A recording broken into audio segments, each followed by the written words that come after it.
Bismillahirrahmanirrahim. Assalamualaikum warahmatullahi wabarakatuh. Waalaikumsalam Waalaikumsalam warahmatullahi warahmatullahi wabarakatuh. wabarakatuh. Izin buya-buya sadonyo nanam hormati untuk mau acara kita pada kajian bulanan kita pada hari ko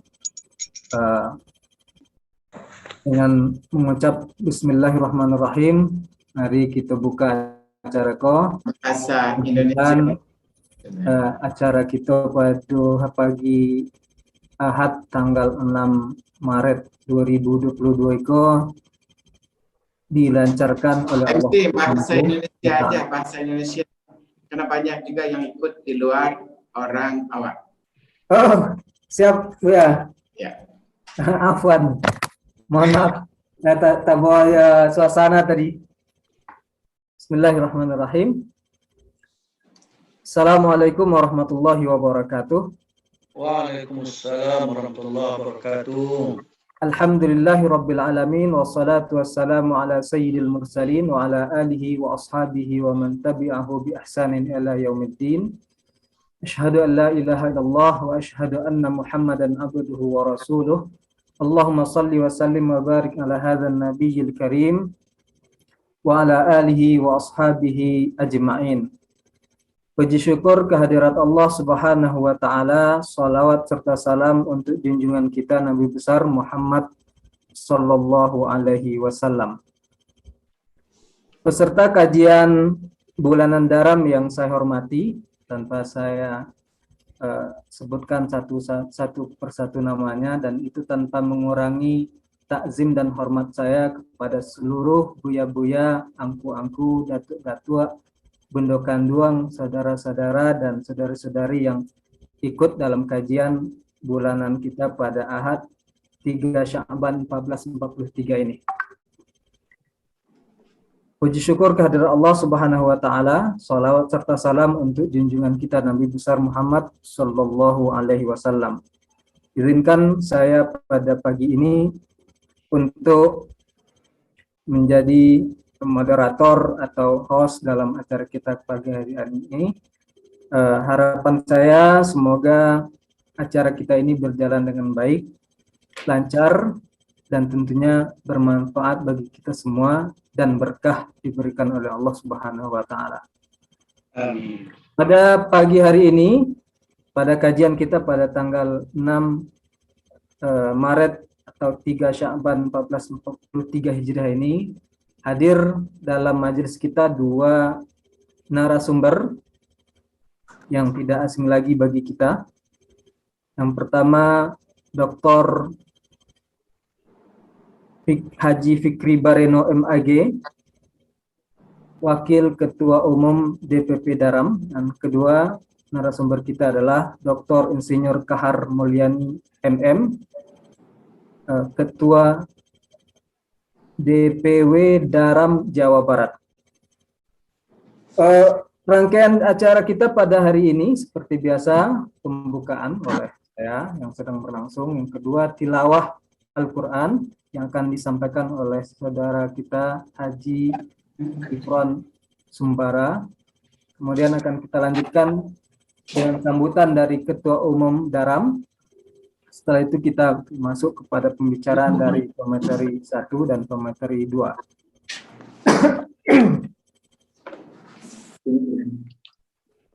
Langsung saja untuk berkahnya acara kita pada hari ini. Dan sebelumnya izinkan saya menyampaikan terima kasih yang tidak terhingga kepada para sponsor yang sudah memberikan dukungan material, materi, dan semangat demi terlancarnya kegiatan-kegiatan Daram pada hari ini. Yang pertama ke Kariminang, Sabana Fried Chicken, dan PT Paragon. Semoga apa yang diberikan untuk kelancaran dakwah ini balik menjadi berkah yang tidak terhingga dan menjadi catatan amal kebajikan bagi Bapak dan Ibu Saudara nanti di akhirat kelak.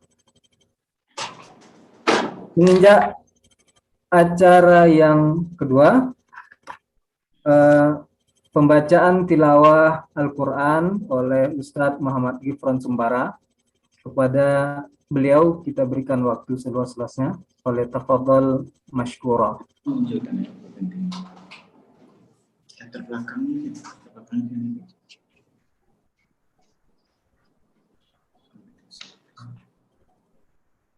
Assalamualaikum warahmatullahi wabarakatuh. Waalaikumsalam warahmatullahi wabarakatuh. أعوذ بالله من الشيطان الرجيم.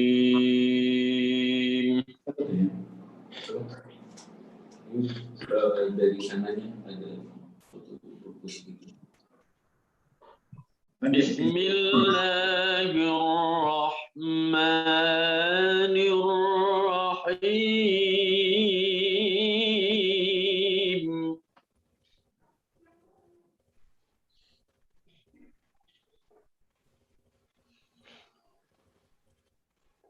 من عمل صالحا من ذكر أو أنثى وهو مؤمن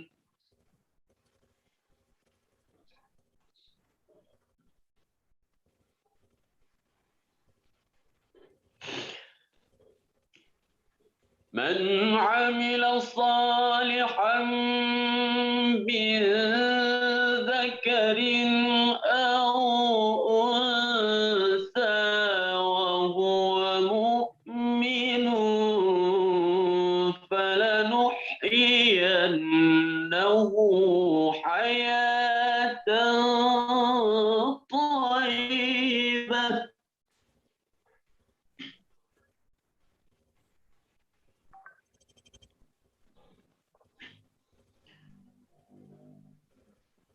ولنجزينهم أجرهم بأحسن ما كانوا يعملون.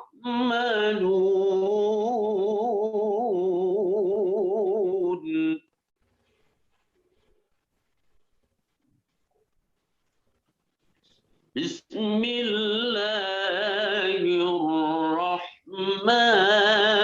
الرحيم.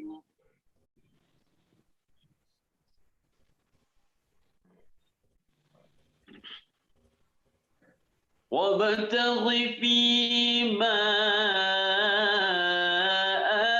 آتاك الله الدار الآخرة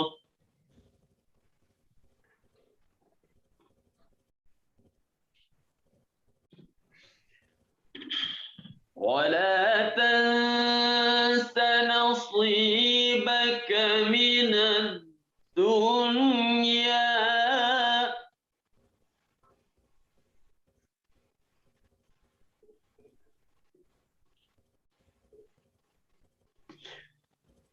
وأحسن كما أحسن الله إليك ولا تبغ الفساد في الأرض إن الله لا يحب المفسدين.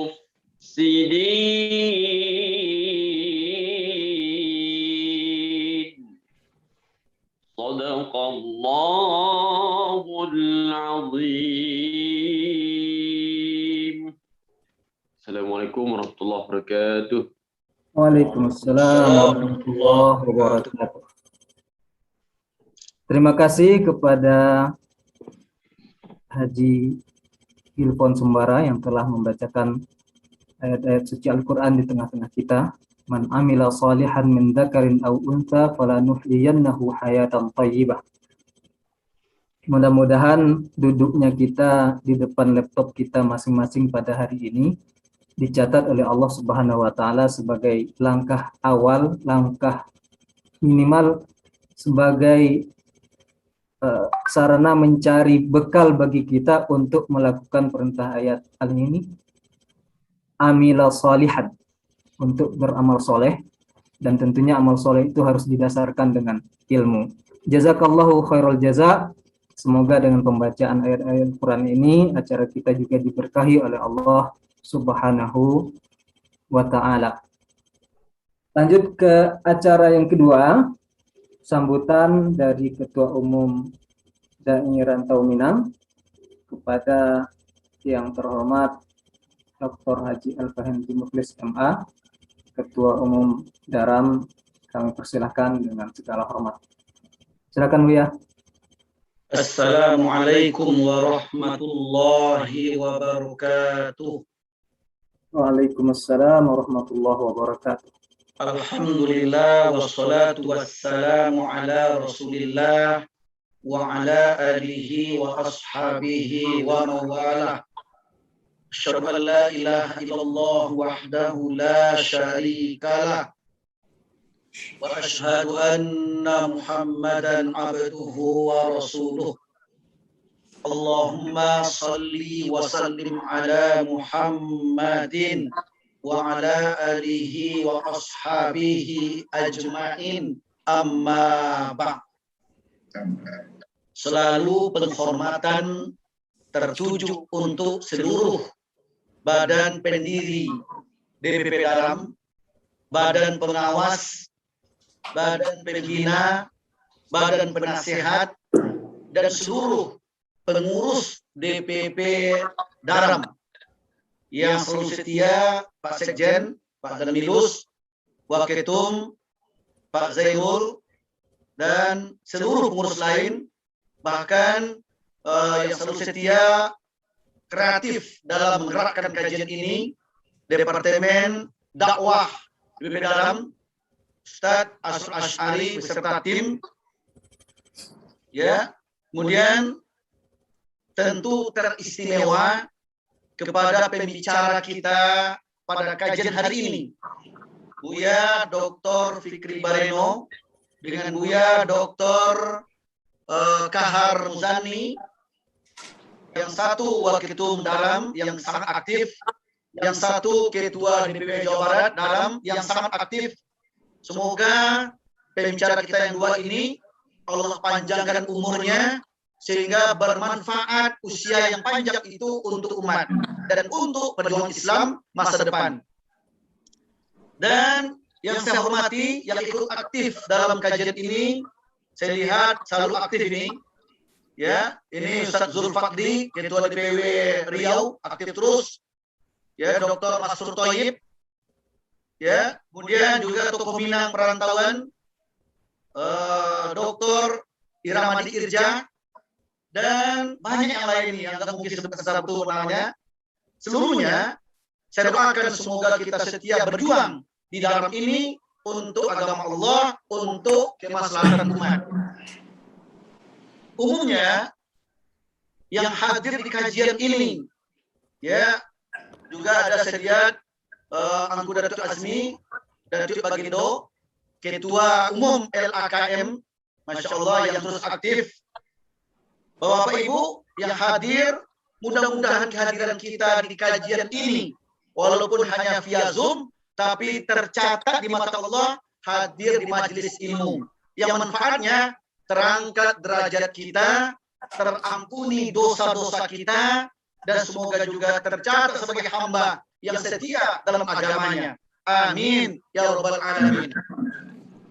Alhamdulillah, tadi qori kita, ya, qori Ustadz Gilford Sumbara yang selalu setia menemani kita baca Quran setiap acara dimulai, penggugah hati kita, penentram batin kita, ya. Alhamdulillah tadi membacakan surat An-Nahl ayat 97 dan membacakan disambung dengan surat Al-Qasas tadi saya lihat, Al-Qasas surat 28 ayat yang ke-77. Kalau kita simpulkan dua ayat yang beliau baca tadi, maka jadikanlah keimanan kita, patokan kita, bahwa setiap iman kita yang kita perjuangkan setiap kebaikan kita yang kita kerjakan, Allah selalu membalasnya. Allah pasti membalasnya, baik di dunia ataupun di akhirat nanti. Termasuk kehadiran kita dalam kajian ini, Allah pasti balas. Itulah ayat dibaca oleh Khori tadi. Surah An-Nahl ayat 97 dan Al-Qasas ayat yang ke-77. Di samping kita berlomba berbuat kebaikan, beramal soleh, yang landasannya tentu semata-mata karena Allah Azza wa Jalla. Berbuat baiklah kepada siapa saja sebagaimana Allah telah berbuat baik kepada kita. Termasuk Bapak Ibu, kita menggerakkan Daram ini sebagai ormas keulamaan yang mengayomi umat, wadah persatuan. Tentu kita gerakkan Daram ini semata-mata karena Allah, mengharapkan ridha Allah Tabaraka wa Ta'ala. Untuk itu, saya menghimbau kepada seluruh yang hadir ataupun yang ikut langsung di live streaming YouTube Daram Official, mari kita bersama-sama karena Allah selalu gerakan dan makmurkan Daram ini, terutama gerakan kajian-kajiannya, baik ahad pertama ataupun ahad yang ketiga. Bapak Ibu yang dirahmati Allah Tabaraka wa Ta'ala, saya sebagai ketua umum juga selalu tak lupa mengucapkan terima kasih yang sebanyak-banyaknya. Hanya Allah yang balas semua kebaikan Bapak Ibu, terutama kepada sponsor kajian, baik Rumah Makan Kaliminang, Bapak Erizal, baik Sabana Free Chicken, Bapak Sadis, baik kepada PT Pragon Wardah, Ibu Nur Hayati Subakat. Semoga Allah memberikan kemudahan dalam semua usaha mereka. Allah berikan hasil berlipat ganda karena mereka berjuang untuk agama Allah.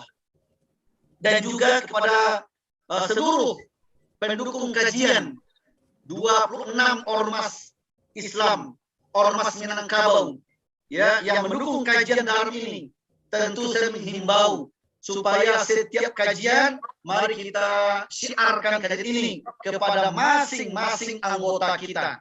Dan harapan saya ke depannya kalau bisa ada di antara pengurus ormas itu, ketua-ketuanya atau pengurus intinya yang ikut memberikan sambutan, saya berikan peluang.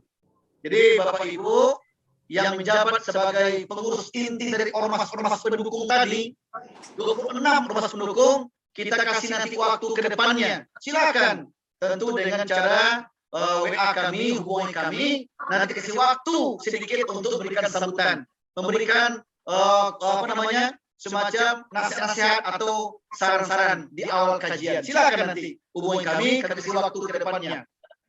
Dan juga kepada Ketua DPW Daram Indonesia, Ketua DPLN sedunia, kami kasih waktu kepada mereka untuk sebagai pemateri. Karena saya lihat hampir semua DPW, Ketua DPW, hampir semua Ketua DPW itu ulama semua. Ulama yang mumpuni di bidangnya. Masya Allah. Ada bidang ekonomi, bidang politik, bidang budaya, bidang tauhid, saya lihat itu Masya Allah. Hampir semua Ketua DPW itu ulama semua. Untuk itu ke depannya kami dari DPP memberikan peluang Bapak Ibu, memberikan peluang untuk pemateri kajian Daram. Ya, silakan tentu diawali oleh siapa yang ingin, yang berminat duluan memberikan sumbangsi ilmunya, silakan nanti berikan ke kami informasinya. Atau kami yang langsung mempersilakan memintanya nanti. Yang penting kami yang minta atau Bapak Ibu yang memberikan usulan kami terima insya Allah. Kedepannya kita lebih mengutamakan ulama-ulama dalam ya, ulama-ulama di dalam yang ikut dalam Daram, baik di DPP sendiri atau di DPW atau DPLN. Sehingga antara DPP, DPW, DPLN ada ukhuwah yang erat antara kita. Saling bersinergi antara kita. Potensi kita mari kita salurkan di Daram ini. Daram itu adalah kendaraan kita bersama. Ulangi, Daram ini kendaraan kita bersama. Mari sama-sama kita memajukannya, menggerakkannya. Ada sebagai supirnya, ada sebagai keneknya, ada sebagai bensinnya, ya pengisinya, ada sebagai ya macam-macam. Intinya semua potensi yang kita miliki, mari bersama-sama kita berjuang untuk memajukan dalam ini yang tujuannya hanya untuk menegakkan agama Allah, memberikan kemaslahatan untuk umat. Itulah barangkali saya. Dan terakhir, saya juga tak bosan-bosannya selalu menghimbau kita semua, mari kita gerakkan Al-Quran yang telah kita cetak untuk disebarkan, untuk dibagikan, dan untuk dicarikan donaturnya, agar dalam ini bisa dihidupi kegiatannya oleh hasil infak Quran itu. Jadi Bapak Ibu ketahuilah, Al-Quran yang telah kita cetak itu hasilnya di samping untuk dibagikan kepada pesantren yang membutuhkan, juga sebagian kecilnya untuk menghidupi kegiatan dalam. Jadi Bapak Ibu yang ikut berinfak berwakaf Quran ke dalam atau menyebarkannya ke jamaah kita masing-masing, tentu ada nilainya. Nilainya secara agama atau nilainya secara ekonomi. Yang semua uangnya itu di samping untuk mencetak juga untuk kegiatan operasional dalam. Makanya saya menghimbau, mari bersama-sama kita berjuang di dalam ini dengan harta bendakah, dengan kekuasaankah, jabatankah, atau dengan pikiran, ilmu, atau apa saja yang bisa kita berikan. Ya mudah-mudahan Allah meridhoi kita semua berjuang dalam ini. Yang penting bergerak karena Allah, berjuang karena Allah, semoga Allah lah memberikan hasil untuk kita semuanya. Amin ya rabbal alamin. Saya cukup demikian. Mari sama-sama kita ikuti kajian ini dan kita berdiskusi dengan baik sehingga bermanfaat kajian ini untuk kita semuanya. Dari saya pribadi, mohon maaf lebih dan kurang. Butuh saran-saran, butuh usul-usul kita semua demi kemajuan darat ini ke depannya. Terakhir lagi nih. Bagi Bapak Ibu yang mau aktif, yang siap bergerak di dalam, kami buka peluang Pak, buka peluang untuk menjadi pengurus dalam. Silakan Bapak Ibu yang hadir di kajian ini, yang punya potensi tentunya, yang punya waktu tentunya, yang mau berjihad tentunya, kami kasih peluang untuk menjadi pengurus PP Dalam. Karena dalam waktu dekat ini kita akan memberikan waktu kepada yang mau aktif di dalam untuk jadi pengurus. Ya, ada penambahan pengurus nantinya. Ada penambahan. Semakin banyak pengurus, tapi giat, semangat, insya Allah semakin maju ke depan masa depannya. Itu saja.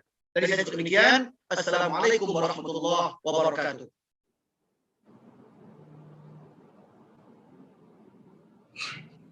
Waalaikumsalam warahmatullahi wabarakatuh. Terima kasih Buya Ketua Umum, pesan-pesan dan dorongan semangat untuk kita semua. Semoga tetap semangat untuk mengikuti kajian-kajian, khususnya kajian kita di Daram ini. Selanjutnya jam 7.30 menjelang jam 9 sebagai batas acara kita dalam undangan, kita punya waktu 90 menit, 1,5 jam, dan kita mempunyai 2 narasumber. Barangkali kita berikan kesempatan, bukan kita berikan kesempatan, tapi untuk memanage acaranya, barangkali untuk pembicaraan disadarkan sekitar 25 menit untuk masing-masing pembicara sebagai bahan nanti untuk melanjutkan dengan pertanyaan-pertanyaan, supaya pertanyaan-pertanyaannya bisa lebih banyak nanti dan lebih menggali apa yang diinginkan oleh peserta kita semua. Baik, kita lanjut ke acara inti kita. Kita undang narasumber kita yang pertama, Dr. Haji Fikri Bareno MAG, yang akan menyampaikan tema Strategi Rasulullah Membangun Ekonomi Umat. Strategi Rasulullah Membangun Ekonomi Umat. Kepada yang terhormat Dr. Haji Fikri Bareno MAG, kami persilakan dengan segala hormat. Silakan Buya.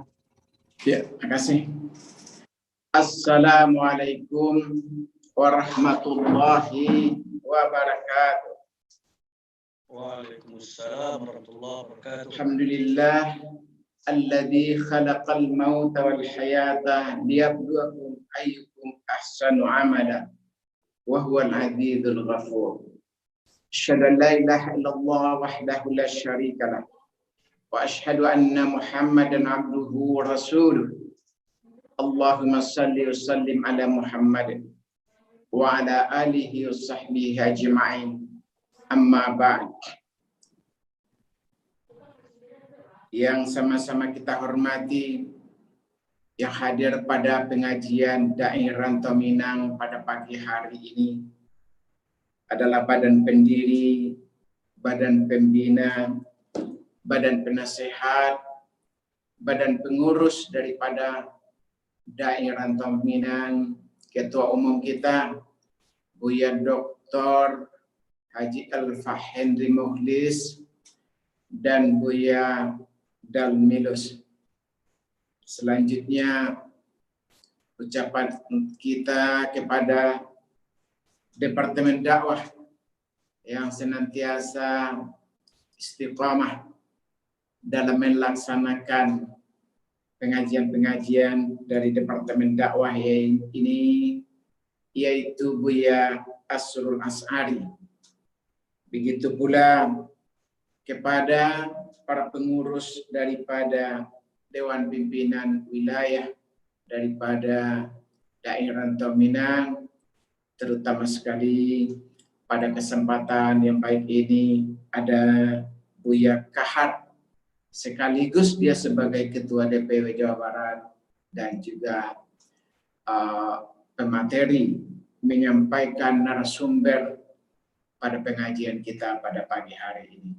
Alhamdulillah, syukur alhamdulillah senantiasa kita panjatkan kehadiran Allah Subhanahu wa taala karena pagi hari ini kita bisa bersama-sama mengadakan pengajian mentadaburi Al-Quran dan Sunnah sebagai bahagian daripada kewajiban kita sebagai Muslim. Kepada saya dimintakan untuk menyampaikan kajian terhadap ekonomi. Lebih khususnya adalah bagaimana Rasulullah SAW dalam membangun ekonomi. Kita seperti yang disampaikan oleh qari kita tadi, kita ulangi kembali. Itu juga merupakan dasar daripada pengajian kita pada pagi hari ini. A'udzubillahi minasyaitonirrajim. Bismillahirrahmanirrahim. Wabtaghi fima ataakallahu daral akhirah wa la tansa nasibaka minad dunya wa ahsin kama ahsanallahu ilaika wa la tabghil fasada fil ardh. Innallaha la yuhibbul mufsidin. Bapak dan Ibu jamaah pengajian Daerah Rantau Minang,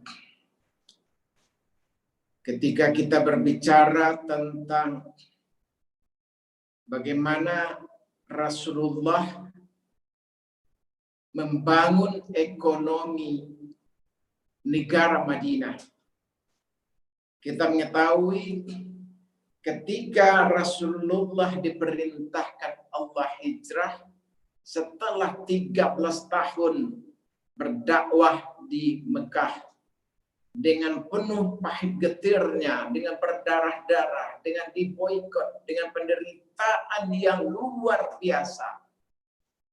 Allah memerintahkan Rasul untuk berhijrah. Kemudian Rasul berhijrah. Sebelum Rasul hijrah, para sahabat-sahabat telah disuruh pergi hijrah dulu ke Yasrib, yang kemudian Yasrib itu diganti nama dengan Madinah. Dalam perjalanan Rasul membangun masjid yang kita kenal dengan masjid pertama, yaitu Masjid Quba. Dan di situ Rasul juga meletakkan pertama kali sholat Jumat di sana juga. Kemudian sesampai di Madinah, Rasulullah mengamati kehidupan perekonomian.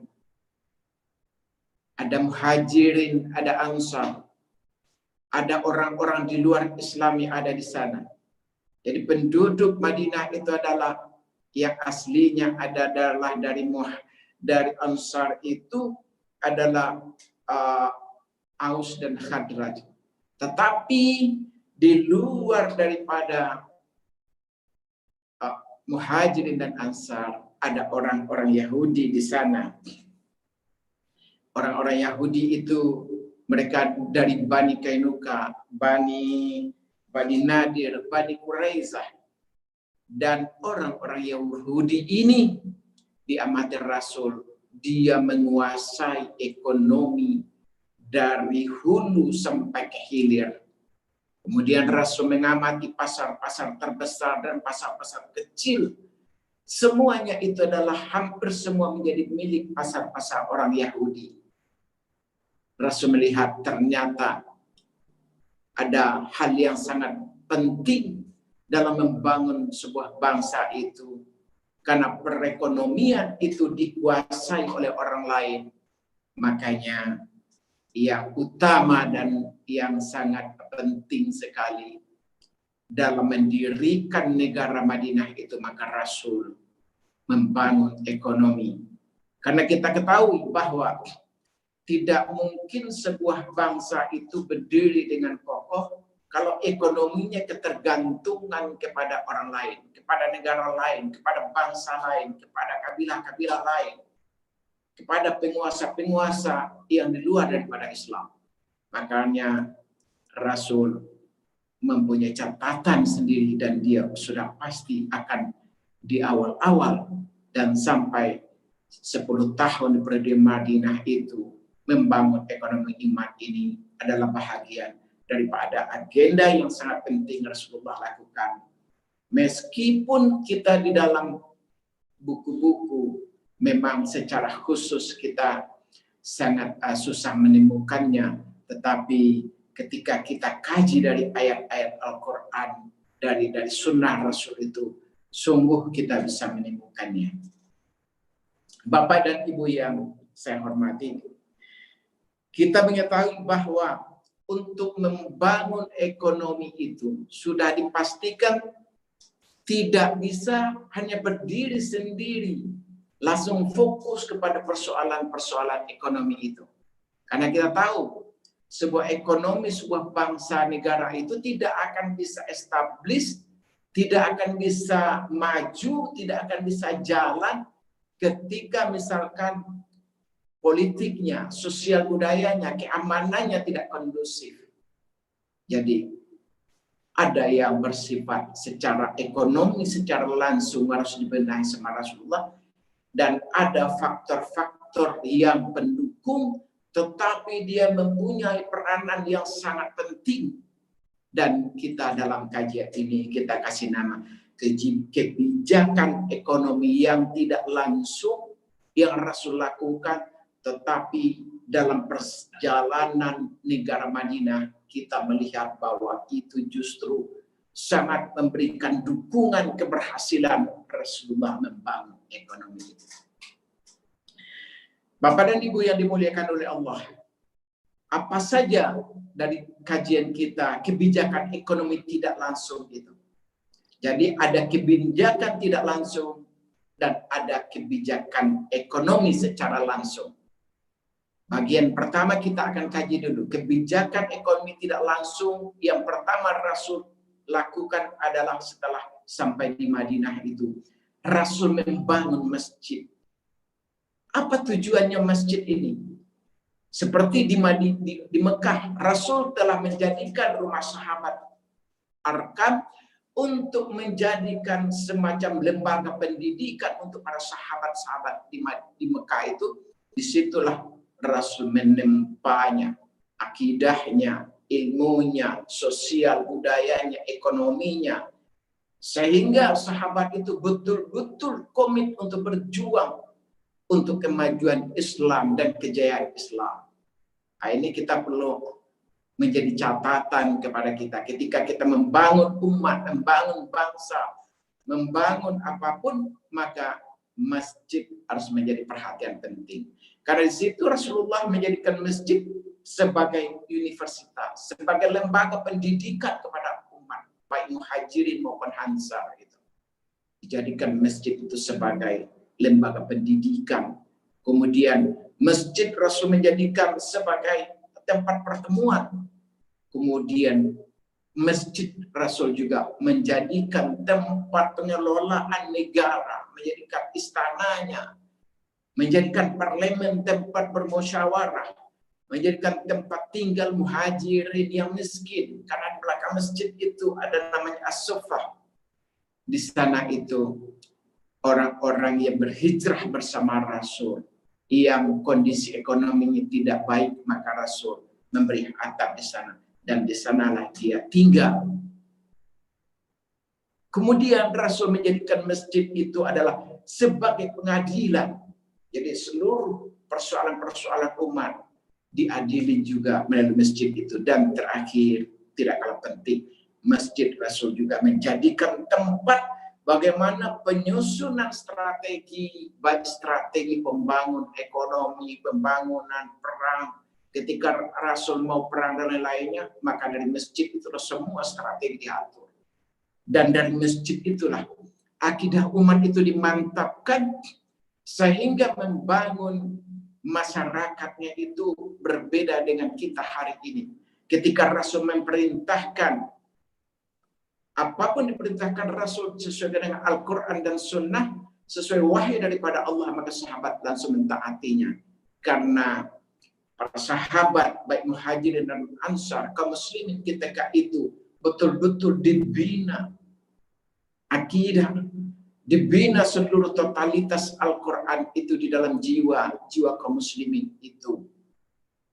Sehingga apa yang Rasul perintahkan menjadikan bahagian yang sangat penting bagi para sahabat itu untuk melakukannya. Kemudian kebijakan ekonomi yang tidak langsung, Rasul juga mempersaudarakan muhajirin dan ansar. Kita mengetahui bahwa muhajirin itu adalah orang yang berhijrah itu, dia meninggalkan hartanya, keluarganya yang belum Islam. Lalu dia tidak mempunyai modal, tidak mempunyai kapital, tidak mempunyai kekayaan untuk berusaha. Maka Rasul mempersaudarakan antara muhajirin dan ansar itu. Kemudian muhajirin itu juga di samping tidak mau punya modal, tanah pertaniannya, tanahnya, harta-hartanya dia tinggalkan. Dan di Madinah ini, meskipun sebut saja misalkan Abdurrahman bin Auf, misalkan yang kekayaannya seorang konglomerat, tetapi di Madinah dia memulai kehidupan baru lagi karena harta-hartanya tinggalkan di Mekah sana itu. Kemudian rumahnya juga begitu. Para muhajirin tidak mempunyai rumah, tidak punya modal, tidak punya tanah pertanian, tidak punya rumah, harta-harta ditinggalkan di Mekah. Lalu Rasulullah mempunyai kebijakan, ada 45 orang muhajirin dan 45 orang ansar dipersaudarakan. Apa tujuannya? Sehingga ada sinergi, ada saling tolong. Kemudian Rasulullah membuat undang-undang persaudaraan, saling bantu secara mutlak, baik moral maupun material, kepada 45 muhajirin dan 45 orang ansar yang dipersaudarakan itu. Kita mengenal bahwa Abdurrahman bin Auf dipersaudarakan Sa'ad bin Rabi' al-Ansari. Sa'ad bin Rabi' al-Ansari, dia mempunyai istri 2 orang. Dia bilang, sampaikan kepada Abdurrahman bin Auf, ya saudaraku, ya Abdurrahman bin Auf, saya mempunyai 2 orang istri. Saya mempunyai harta dan kekayaan yang banyak. Pilihlah salah satu daripada istri saya yang kamu sukai. Nanti saya akan ceraikan dia. Lalu setelah saya ceraikan, datang masa iddahnya, silakan kamu nikahi dia. Dan begitu juga seluruh hartanya dia kasihkan kepada Abdurrahman bin Auf separuhnya.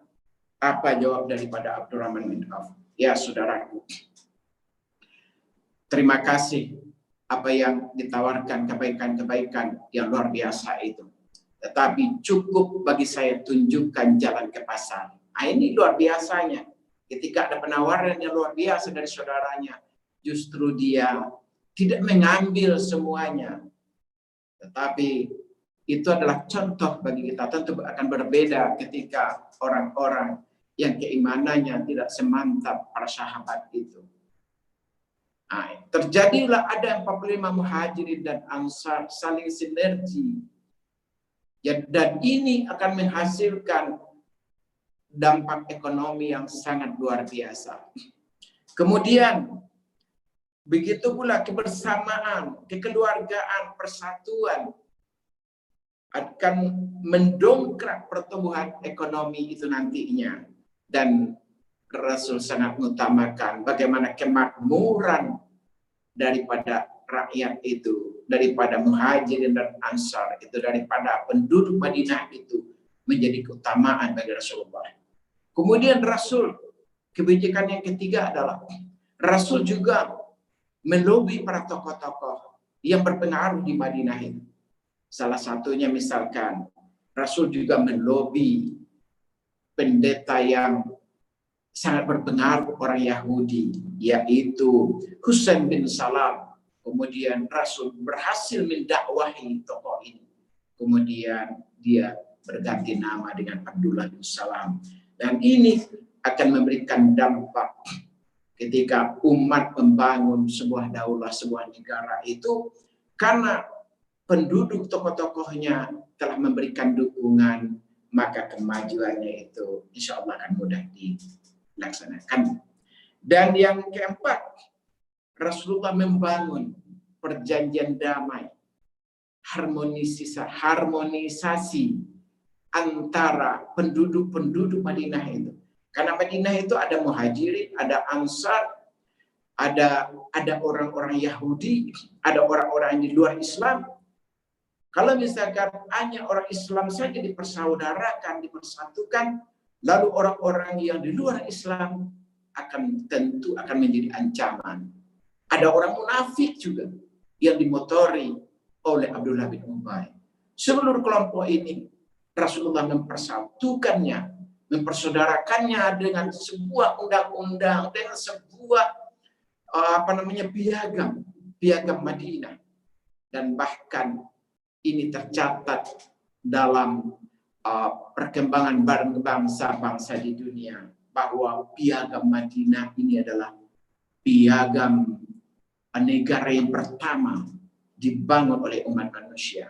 Dan memang Rasulullah luar biasa kecerdasannya, tetapi itu pastilah tidak hanya sekedar kecerdasan individu, tetapi seluruh langkah-langkah Rasul itu. Apapun yang Rasul ucapkan dari lisannya, Rasul yang keluarkan dari kebijakannya itu, semua itu adalah berdasarkan tuntunan daripada Allah Subhanahu wa Ta'ala. Dan tidak pernah ada itu satu kalimat yang Rasul keluarkan itu bukan merupakan tuntunan daripada Allah. Jadi kalau Al-Quran adalah merupakan wahyu yang memang tertulis, yang nyata-nyata kita satukan di dalam Al-Quran, tetapi untuk wahyu-wahyu yang disampaikan Allah yang tidak tertulis, Allah menyampaikan kepada Rasul, lalu Rasul menyampaikan kepada sahabat, dan itulah dia menjadi perkataan Rasul yang menjadikan hadis, menjadikan rujukan, menjadikan sunnah yang menjadi rujukan kita hari ini. Sehingga dengan kebijakan Rasul mengadakan perjanjian damai dengan muhajirin dan ansar, orang-orang Yahudi Madinah, baik Bani Kainuka, Bani Quraizah, dan semua yang ada di situ, Bani Nadir, maka terjadilah harmonisasi, bahwa terjadi kesepakatan siapapun yang akan melakukan tindakan yang tidak damai untuk untuk Madinah, maka tidak hanya orang Islam yang harus mempertahankan, seluruh umat itu mempertahankan. Kemudian lebih lanjut, kita masuk kepada kebijakan Rasul yang secara langsung yang terkait dengan ekonomi, dan yang kita sampaikan tadi itu adalah 4 hal yang terkait tidak dengan ekonomi langsung, tetapi dia mempunyai peran penting dalam membangun ekonomi umat itu. Tanpa kebijakan ekonomi yang tidak langsung ini, kita langsung kepada fokus membangun ekonomi secara langsung, tidak akan bisa ekonomi itu bangkit, tidak akan bisa ekonomi itu dibangun. Yang ekonomi secara langsung adalah Rasul menyampaikan kepada umat Madinah itu, umat Islam itu, Muhajirin dan Ansar itu, bagaimana etos kerja harus ditingkatkan. Umat harus berproduksi. Sebuah bangsa tidak punya etos kerja, tidak akan bisa ekonomi bangkit. Sebuah bangsa tidak berproduksi, tidak akan bisa ekonomi bangkit. Rasul sadar betul itu. Maka Rasul menyampaikan dalam hadis-hadisnya yang kita kenal, misalkan bahkan di dalam ayat-ayat Al-Quran, misalkan sebuah hadis Rasul menyampaikan, baqilu talabur rizki wal hawaiji fa innal ghudwa barakatun wan najah. Berpagi-pagilah kamu untuk mencari rezeki itu, karena di pagi hari itu akan mendatangkan keberkahan-keberkahan. Ini adalah merupakan etos kerja yang dibangun Rasul, sehingga umat mampu berproduksi.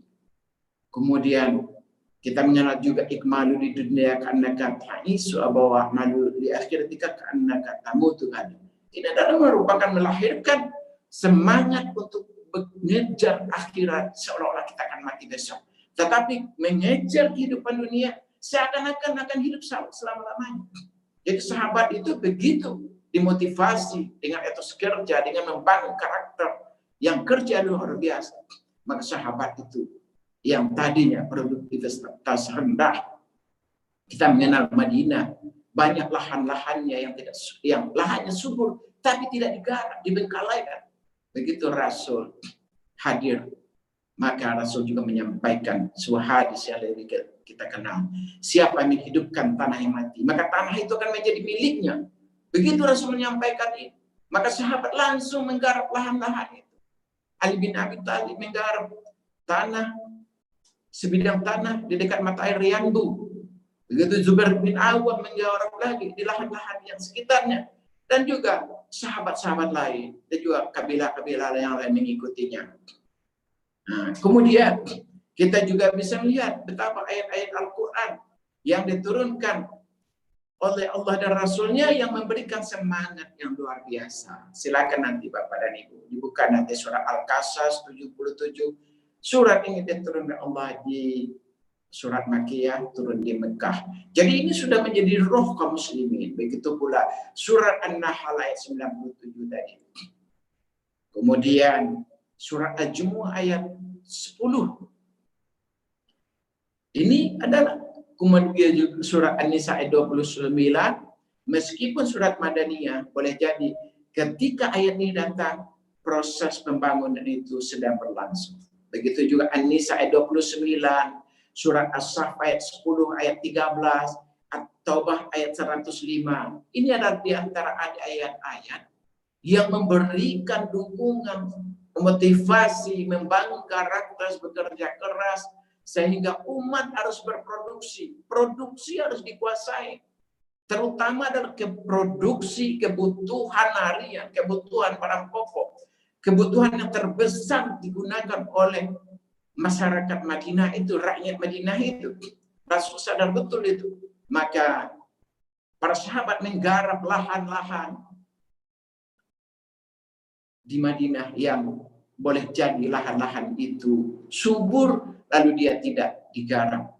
Kemudian tidak lama kemudian, begitu Rasul memotivasi Muhajirin dan Ansar, kabilah-kabilah yang ada di situ. Kemudian maka tidak lama, yang tadinya seluruh ekonomi tergantung kepada orang Yahudi, seluruh ekonomi didominasi oleh orang Yahudi, baik dari hulu produksinya, pengolahan produksinya, termasuk pengolahan produksinya di Khaybar dikuasai oleh orang-orang Yahudi.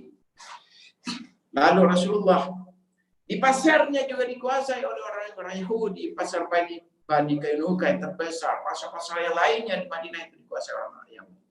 Kemudian begitu Muhajirin dan Ansar menggarap lahan-lahan pertanian, maka muncullah tidak lama kawasan pertanian baru. Ada kawasan pertanian Wadi Al-Aqib, Wadi Batan, kawasan pertanian Wadi Mahzus, Wadi Qanah, Wadi Ranuna, Wadi lainnya, Wadi Al-Qura, Wadi Laj, dan kawasan-kawasan pertaniannya. Bayangkan Bapak dan Ibu, yang tadinya produksi itu pertanian dikuasai oleh orang-orang Yahudi, ketika umat Islam tidak menghasilkannya, tentu dominasinya akan beralih. Paling tidak kaum muslimin itu dia bisa menggunakan hasil produksinya itu, mengurangi dominasi ekonomi yang dilakukan oleh orang Yahudi. Itu adalah satu kebijakan ekonomi yang secara langsung. Lalu kebijakan ekonomi yang secara langsung yang menyentuh kepada ekonomi ini, Rasulullah melakukan adalah Rasul sampai di Madinah itu mengamati, datang ke pasar Bani Kainuka. Dia melihat bagaimana, oh ternyata begini pasarnya orang di sini. Pasar Bani Yahudi, orang Yahudi, orang-orang Ansar menjadi lebih banyak menjadi santapannya. Datang lagi pasar-pasar yang lainnya. Ternyata Rasul melihat, wah, persoalan yang kedua yang secara langsung yang perlu Rasul lakukan adalah membangun pasar. Rasul membangun pasar baru. Karena setelah ada hasil produksi yang tadi kita sebutkan, sahabat telah melakukan pertanian secara baik, ada hasil taninya, tentu orang akan susah saling bertukar menukarnya. Makanya dibutuhkan satu pasar. Kemudian Rasul membangun pasar baru. Kemudian Rasul memerintahkan seluruh umat Muhajirin dan Ansar, kabilah-kabilah yang telah Islam, terutama mereka harus bertransaksi di pasar Rasul itu. Coba bayangkan Bapak dan Ibu, ketika ekonomi kita telah bertransaksi umat Islam di situ, di pasar Rasulullah tentulah akan berdampak ekonomi luar biasa. Kemudian yang kedua, kita bisa melihat pasar yang dibangun Rasul itu adalah pasarnya luas, tidak ada bangunan, kosong saja. Tetapi Rasul memperlakukan pasar itu seperti masjid. Siapa yang datang duluan, silakan mengkapling, jualan di situ. Siapa yang datang berikutnya, silakan datang jualan lagi di situ. Jadi diberikan kebebasan, tidak boleh mendirikan bangunan apapun. Dan luasnya kita lihat sekitar 5 hektar mungkin. Ditambah lagi, Rasul tidak boleh melakukan ada pajak, membeban-bebani, ada biaya-biaya pajak dan lain-lainnya. Begitu juga kutipan-kutipan restribusi dan lain-lain tidak boleh diberlakukan di pasar itu. Sehingga harga itu betul-betul sangat kompetitif di pasar Rasul itu. Dan begitu juga riba, praktek riba yang tadinya sistem keuangan yang dikelola orang-orang Yahudi yang menjerat seluruh penduduk Madinah itu dengan sistem riba. Semua yang masuk ke pasar itu akan terjerat dengan sistem itu.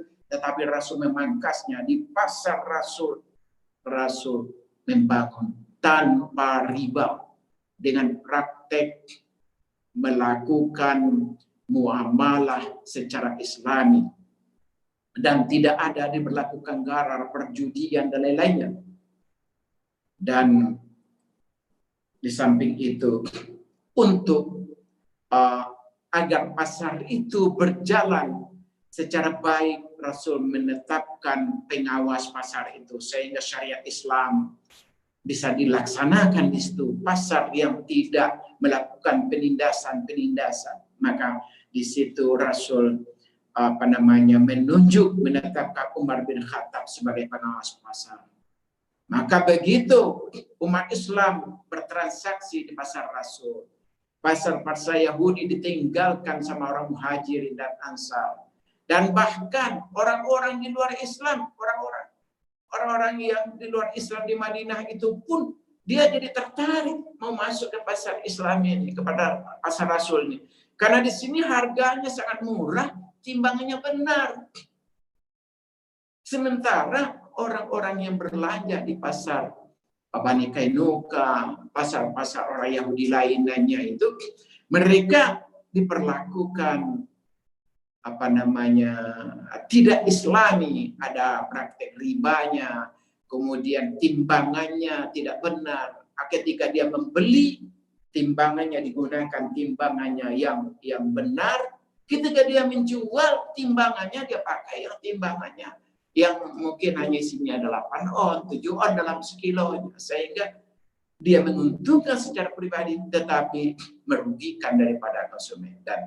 Dan praktek kecurangan seperti itu di pasar Rasul betul-betul sangat diawasi. Kemudian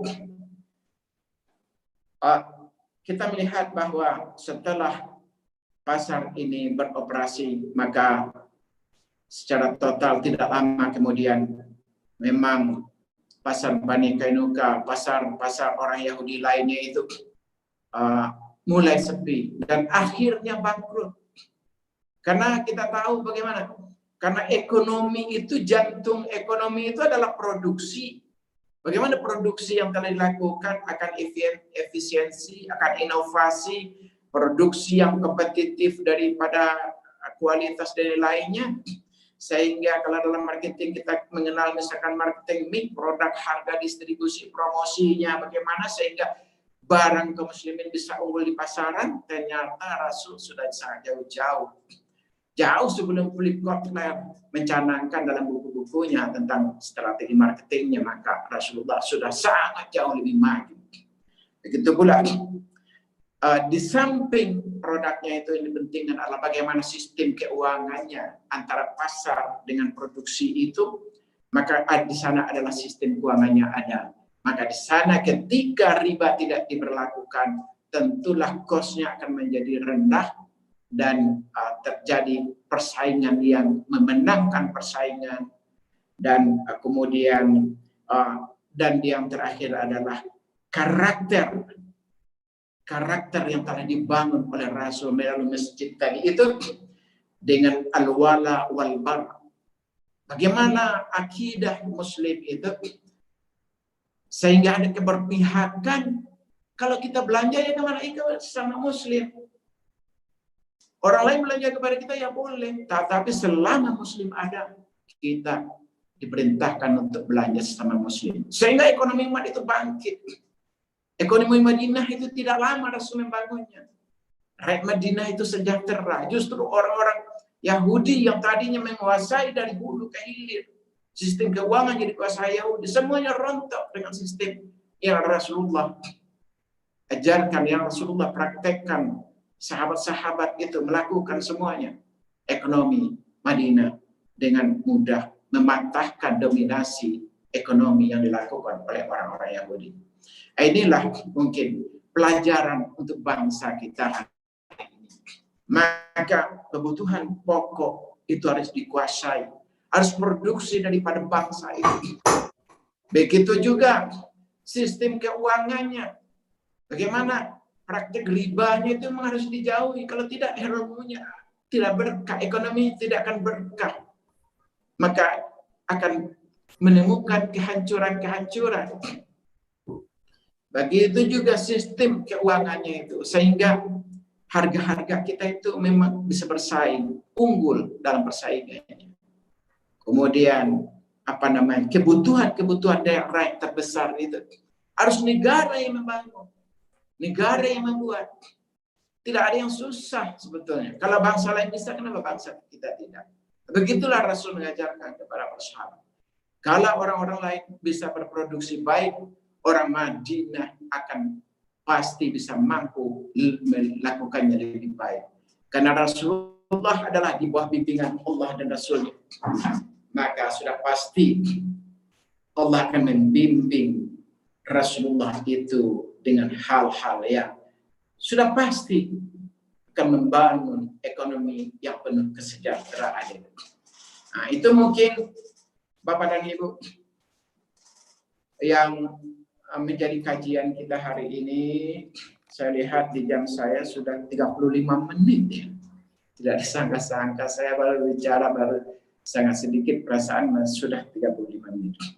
Tidak apa-apa, jadi nanti kita akan diskusikan lebih lanjut. Jadi kembali saya acara ini saya kembalikan kepada MC tadi, kepada moderator. Terima kasih.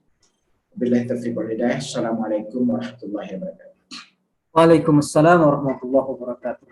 Sangat menarik, terima kasih Buya. Tanpa saya komentari untuk menghemat waktu, kita lanjut ke undang untuk pertanyaannya di sesi terakhir ya. Boleh. Materi yang kedua. Langsung saja kita undang pemateri kita yang kedua, yang saya hormati Dr. Insinyur Kahar Mulyani MM, Ketua DPW DAI Rantau Minang, Jawa Barat. Mangga Buya, dipersilakan. Bismillahirrahmanirrahim. Assalamualaikum warahmatullahi wabarakatuh. Waalaikumsalam. Alhamdulillah. Alhamdulilladzi nahmaduhu wa nasta'inuhu wa astaghfiruh wa na'udzubillahi min syururi anfusina wa min sayyiati a'malina. May yahdihillahu fala mudhillalah wa may yudlil fala hadiyalah. Asyhadu an la ilaha illallah wahdahu la syarikalah wa asyhadu anna Muhammadan abduhu wa rasuluh. La nabiyya ba'dah. Bapak-bapak, ibu-ibu, pengurus, semua pengurus Daram, mulai dari tingkat pusat sampai daerah, sampai dengan DP luar negeri yang saya hormati, dan semua peserta Zoom dan juga penonton di YouTube yang saya muliakan, yang tidak bisa saya sebutkan satu persatu. Saya ingin melanjutkan apa yang disampaikan Buya Fikri Bareno tadi ya. Tapi pertama saya mohon maaf dulu jika ada yang tidak sependapat atau tidak berkenan. Nah, ini hanya sekedar untuk intern saja ya, intern kajian ya. Jadi nggak usah diperpanjang lah ya. Jadi kalau misalnya ada yang kurang berkenan, karena menyangkut muamalah ini pasti ada hilafiahnya ya. Jadi ini hanya sekedar untuk pembahasan kita di internal kajian di Zoom saja.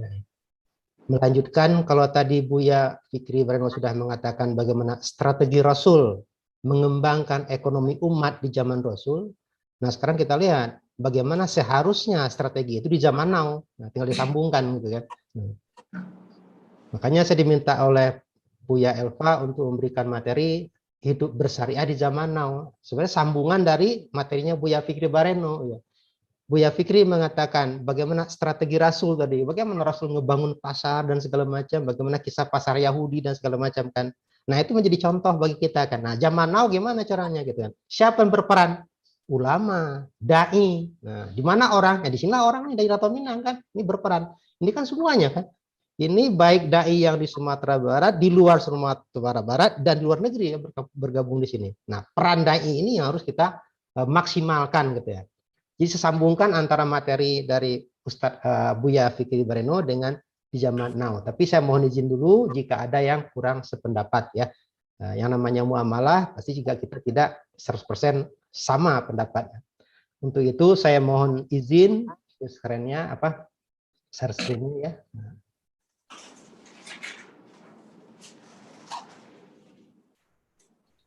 Karena tidak bisa semuanya ingat di kepala ya, jadi banyak di luar kepala kalau saya, makanya saya sampaikan melalui slide seperti ini. Gitu.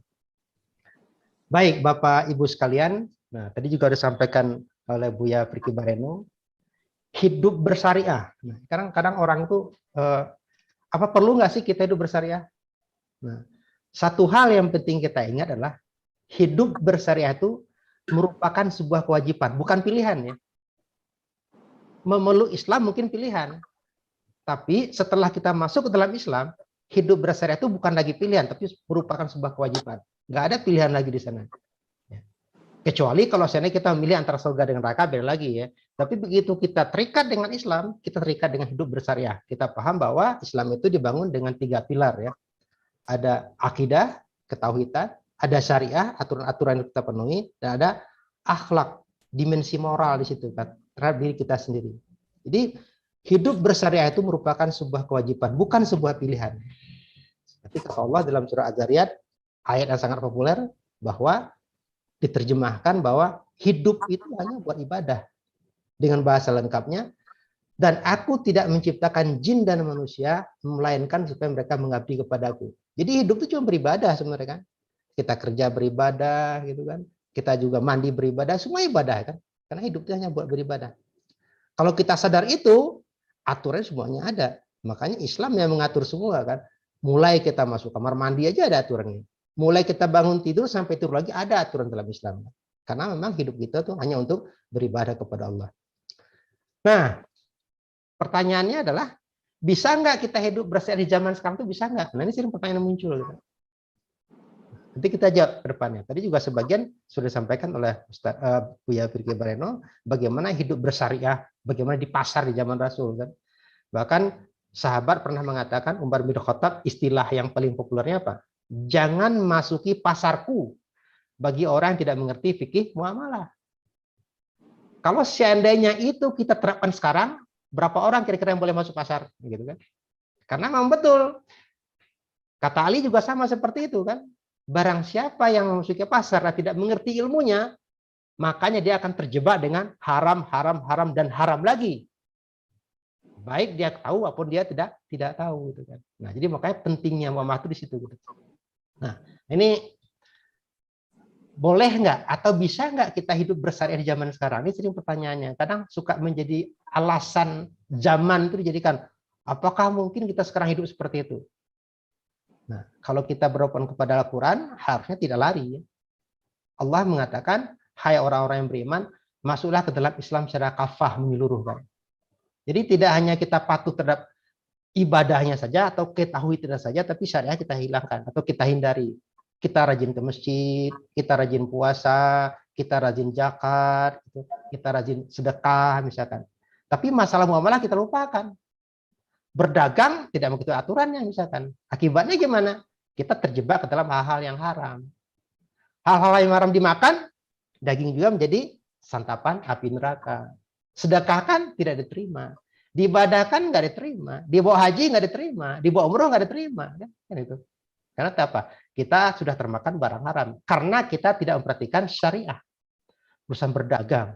Sehari-hari itu kita tidak pernah lepas dari urusan berdagang. Mungkin dari kita bangun tidur sampai kita tidur lagi nggak pernah terlepas dari berdagang. Apapun lah. Mulai dari beli beras. Nah sekarang apalagi beli minyak goreng, ngantri kan. Coba Islam mengatakan bahwa sudah mengatur sejak 14 abad yang lebih, penimbunan itu merupakan dosa, kata Rasul kan. Itu jelas. Rasul sudah mengatur jauh hari sebelumnya kan. Nah, itu barang siapa yang menimbun tuh tangguhlah dosanya nanti. Nah, kembali pada pertanyaan ini. Bisa nggak kita hidup di zaman sekarang? Zaman sekarang, di zaman di NKRI ini bisa nggak itu bersyariah? Ini sering pertanyaan. Kita lihat dulu landasan hukum yang adanya, jaminan yang ada itu ya. Coba kita lihat. Pertama, Undang-Undang Dasar 45. Jaminan kemerdekaan bagi setiap penduduk untuk memeluk dan beribadah menurut agamanya masing-masing. Jelas dijamin undang-undang. Kita hidup ini, umat Islam hidup ini hanya untuk beribadah. Undang-undang menjamin bahwa bagaimana kita beribadah dijamin oleh undang. Kita merdeka untuk beribadah sesuai dengan kepercayaan kita. Dijamin oleh undang-undang. Tidak ada yang bisa melarang. Masih dalam Undang-Undang Dasar 45, perekonomian yang diselenggarakan berdasarkan asas demokrasi ekonomi dengan prinsip kebersamaan, efisiensi, keadilan, itu kalau yang pas diterjemahkan tuh ekonomi syariah. Ekonomi yang berkeadilan. Tadi juga disinggung oleh Buya Fikri Bareno. Nanti kita lihat ayatnya apa saja gitu ya. Dan kadang-kadang kita sekarang itu banyak belajar ke barat. Padahal sekarang ini justru orang barat banyak belajar ekonomi Islam. Ya, nanti kita lihat detailnya ya. Nah. Undang-Undang Nomor 21 Tahun 2008. Pengembangan sistem ekonomi berdasarkan nilai Islam syariah dengan mengangkat prinsip-prinsipnya ke dalam sistem hukum nasional. Ini ada dalam penjelasannya. Dan masih dalam undang-undang yang sama, salah satu prinsip dalam ekonomi Islam adalah larangan riba dalam berbagai bentuknya dan menggunakan sistem antara lain prinsip bagi hasil. Jadi sudah ada undang-undang yang pendukungnya semuanya. Jadi kita jangan berasal lagi, mungkin nggak kita hidup bersyariah di negara ini? Sangat mungkin jawabannya. Karena sudah ada landasan undang-undang. Kalau ada yang melarang, katakan ini undang-undangnya. Kita bebas. Nah, apalagi sekarang bank misalkan. Bank syariah menjalankan kegiatan usaha yang berdasarkan prinsip syariah yang tidak mengandung unsur riba, maisir, goror, haram, dan dolim. Ini undang-undang yang mengatakan. Kalau bisa kita buktikan atau kita ketemu pada bank syariah ada ribanya, laporkan. Karena undang-undangnya mengatakan tidak boleh ada ribanya. Gitu. Bahkan di sana itu ada edaran bahwa di SEOJK kalau saya nggak salah, kalau seandainya ada ribanya itu gugur demi hukum. Karena bank syariah itu tidak boleh mengeluarkan produk yang riba. Mungkin pelaksanaan di lapangannya masih ada. Nah, itu yang harus kita kritisi bersama-sama. Nah, ditegaskan lagi bahwa kegiatan usaha dan produk atau jasa syariah wajib tunduk pada prinsip syariah. Ini sudah jelas ya. Nah, ini sudah ada koridor hukum yang mengatur tentang ini. Jadi kita jangan pesimis lagi. Apakah mungkin kita hidup bersyariah di negara ini? Sangat mungkin. Undang-undang pelindungnya sudah ada. Apalagi Undang-Undang 45 menjamin kemerdekaan setiap penduduk untuk memeluk dan beribadah menurut agamanya masing-masing. Sedangkan kita berdagang itu ibadah. Semua ibadah, ya. Semua ibadah dalam Islam. Sesuai dengan surat Az-Zariyat tadi itu. Nah, kalau begini tinggal kita lihat apa sih bisnis-bisnis yang bertentangan dengan syariah. Nah, sebagai orang Islam, kalau sudah tahu jangan dilaksanakan. Apa saja bisnis yang bertentangan dengan syariah Islam itu? Udah ada aturannya. Sudah difatwakan oleh Majelis Ulama Indonesia. Apa bisnis yang bertentangan? Jenis kegiatan usaha yang bertentangan dengan syariat Islam antara lain usaha perjudian dan permainan yang tergolong judi atau perdagangan yang dilarang, usaha lembaga keuangan konvensional, termasuk perbankan dan koperasi konvensional.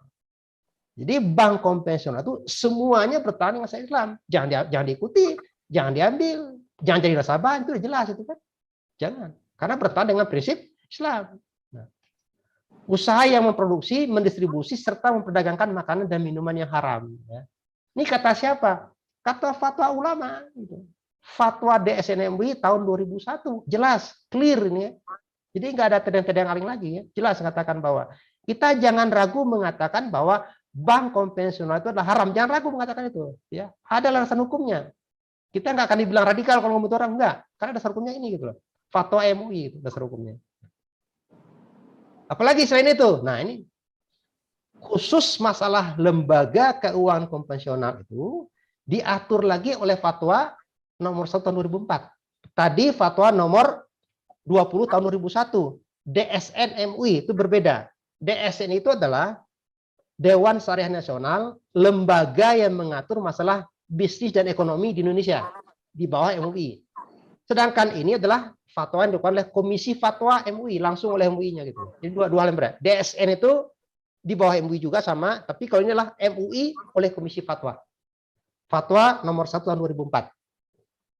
Fatwa ini konon pada saat dibikin dihadiri 300 ahli.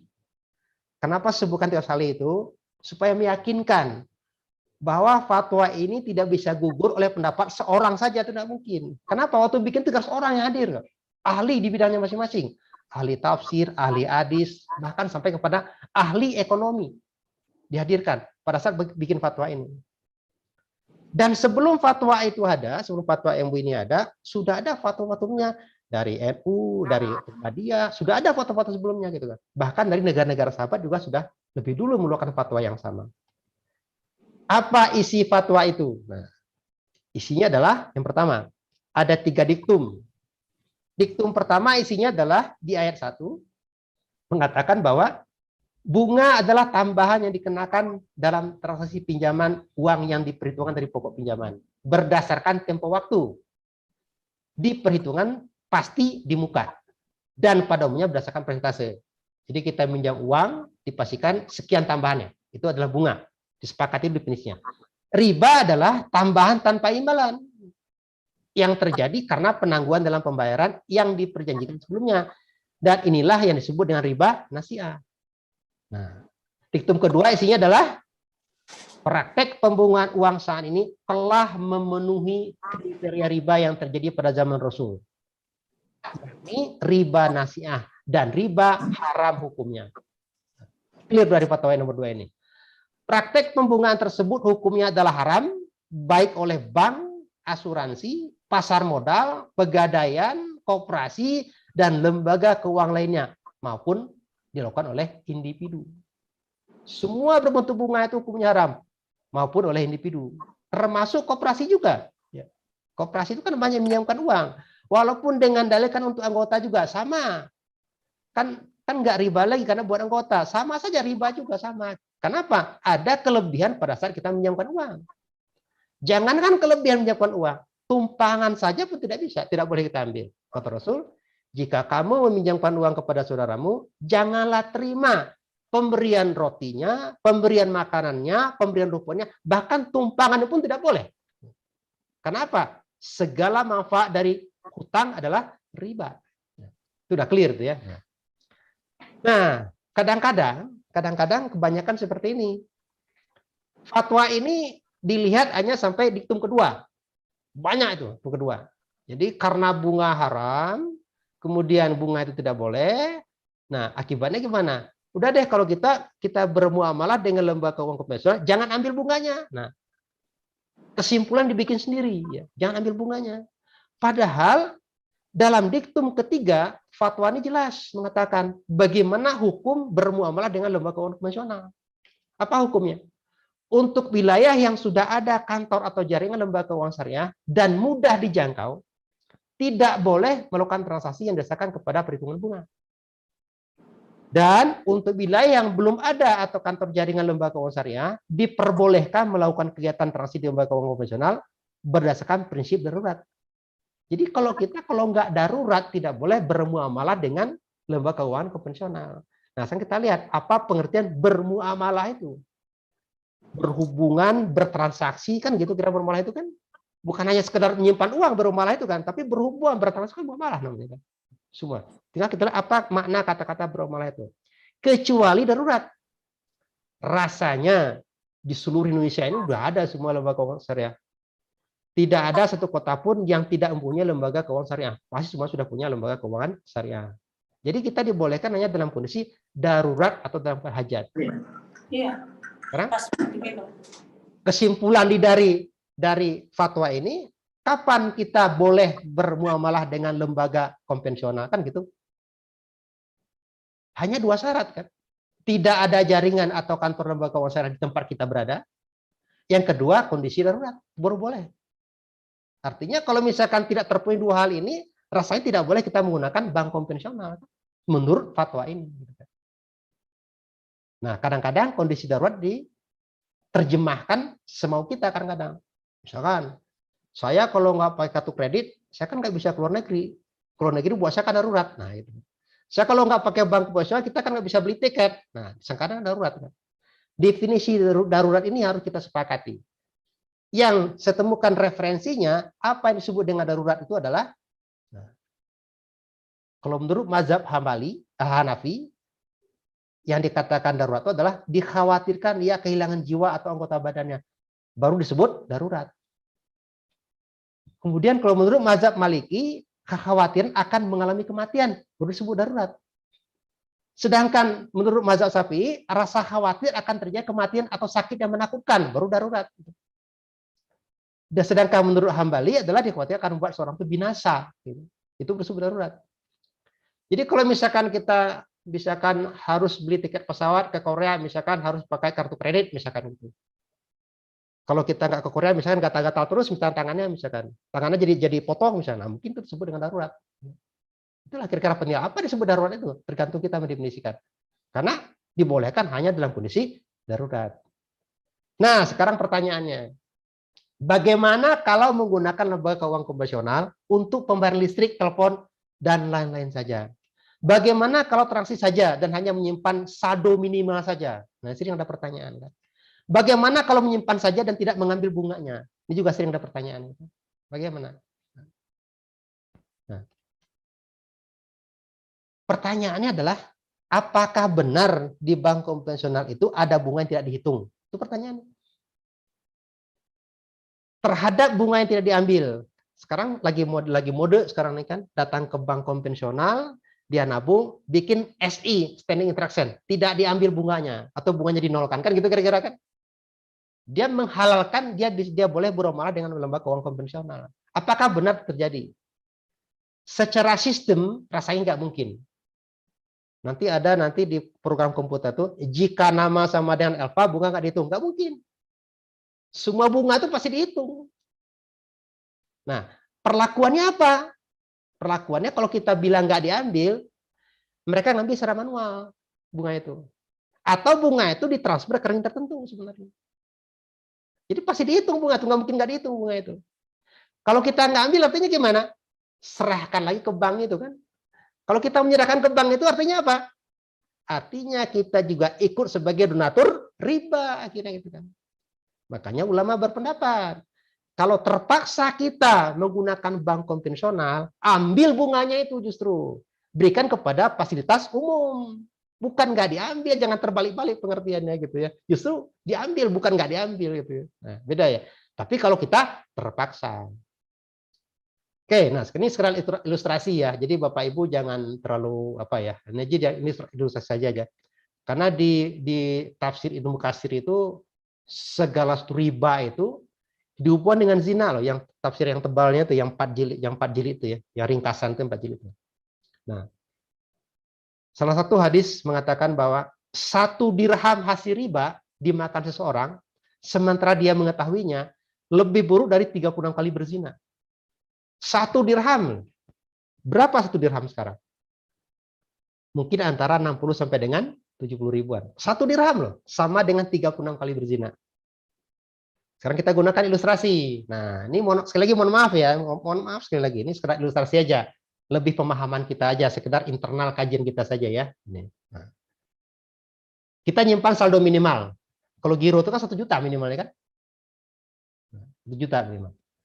Kalau kita naruh 1 juta itu kan kita kan nggak dapat apa-apa, nggak dapat bunga kan. Tapi dengan uang 1 juta itu, bank itu kan bisa melepaskan, bisa memodalkan ke orang lain, kan? Menggolangkan ke orang lain kan. Kalau dia lepas dengan bunga 14% per tahun, berapa kira-kira ada bank itu dapat uangnya? 140.000 kan? Kita nggak dapat apa-apa. Tapi bank bisa dapat bunga 140.000. 140.000 itu berapa dirham itu? 2 dirham kan? Kalau 1 dirhamnya 70.000. Jadi kalau misalkan dosa 1 dirhamnya 36 kali berzina, berarti dosa 2 dirham itu berapa? 72 kali berzina. Berarti kalau kita naruh uang 1 juta nggak dapat bunganya, artinya gimana? Kita sudah mengenerate atau sudah membangkit dari riba 140.000 atau 2 dirham. Setara dengan 72 kali berzina dalam setahun. Artinya apa? Sama dengan berzina 6 kali dalam sebulan loh. Hanya dengan naruh saldo minimal 1 juta. Ini sekedar ilustrasi saja gitu ya. Kita hubungkan dengan hadis yang tadi itu ya, ilustrasi saja. Memotivasi kita supaya kita menggalakkan ekonomi syariah sebenarnya. Tapi ini kan fakta ya yang ada sekarang. Nah, kadang-kadang ada juga begini ya. Jadi kadang pembenaran itu selalu datang dari mana-mana ya. Nah, itu kan sama aja. Bank syariah sama bank konven sama aja di bawah OJK. Benar nggak pernyataan itu? Silakan baca web OJK-nya. Silakan baca. Web OJK itu mengatakan seperti ini. Langsung kita ambil live web OJK ya. Abu Zarah, Abu A'la, Al-Maududi, Abdullah, Al-Arabi, dan Yusuf Qaradawi mengatakan bahwa bunga bank termasuk riba nasi'ah yang dilarang oleh Islam. Karena itu umat Islam tidak boleh bermuamalah dengan bank yang memakai sistem bunga, kecuali dalam keadaan darurat atau terpaksa. Bahkan Yusuf Qaradawi tidak mengenal istilah darurat atau terpaksa, tetapi secara mutlak beliau mengharamkannya. Ini adanya di web OJK. Kita lihat langsung web OJK-nya ya. Kita lihat langsung. Ini web OJK-nya, saya buka langsung. Ini web OJK-nya. Jadi kalau ada yang mengatakan sama-sama di bawah OJK, berarti mereka belum pernah baca web OJK. Ini kalimat yang baru saya bacakan. Saya kutip. Nah, ini kalimat yang saya kutip. Yusuf Qaradawi tidak mengenal istilah terpaksa, tetapi secara mutlak beliau mengharamkan. Ini adanya di web OJK. Silakan baca. Nanti materi ini kalau misalkan mau nanti saya share, kalau nggak japri ke saya kasihin gitu ya. Silakan dibaca, dilengkapi, baca lagi. Baik. Nah, jadi kalau ada yang mengatakan bahwa sama saja kok, sama-sama di bawah OJK, itu juga pandangan yang keliru juga ya. Tidak sama ya, beda ya. Bahkan OJK mengatakan bahwa umat Islam tersebut harus bermuamalah dengan bank konvensional. Meskipun dia belum 100% halal. Karena masih banyak prakteknya yang harus kita perbaiki lah. Nah sekarang pertanyaannya, syariah itu acuannya kemana? Nah karena juga gini Pak. Jadi ada sekarang ini kan banyak banget syariah ya. Laundry syariah, perumahan syariah, properti syariah, apapun syariah gitu kan. Nah kadang-kadang tidak ada acuannya. Harusnya syariah itu mengacu kepada di Indonesia itu acuan cuma satu, Dewan Syariah Nasional. Tidak boleh kemana-mana acuannya. Fatwa itu harus menjadi acuan gitu kan. Nah, kemudian kalau di dunia itu ada standarnya AAOIV namanya, itu acuannya juga kan. Jadi tidak boleh syariah itu menurut pandang kita pribadi atau golongan kita tidak boleh. Ada aturannya. Dewan Syariah Nasional itu nggak punya aturan syariah. Mereka itu juga merumuskan itu juga melalui pleno gitu ya. Melalui suatu dewan yang cukup ketat juga, nggak sembarangan juga mereka ya. Itulah media acuan. Jadi nggak bisa berdasarkan hanya kita gitu. Nah, makanya seperti koperasi, bank syariah, dia harus punya dewan pengawas syariah. Dan dewan ini harus disertifikasi oleh Dewan Syariah Nasional supaya sama syariahnya itu, supaya nggak masing-masing orang bikin syariah sendiri.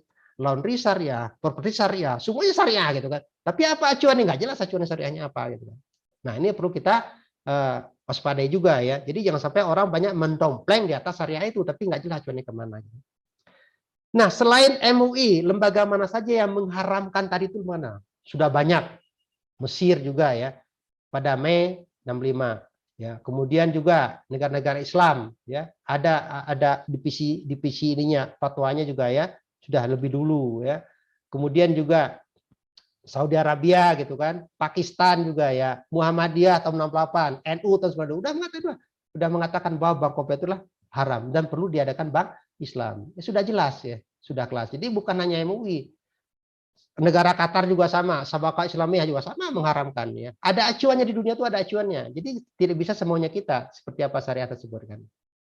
Di kita sekarang itu walaupun Indonesia dalam posisi negara paling besar umat Islamnya, kita masih jauh tertinggal. Masih jauh tertinggal gitu.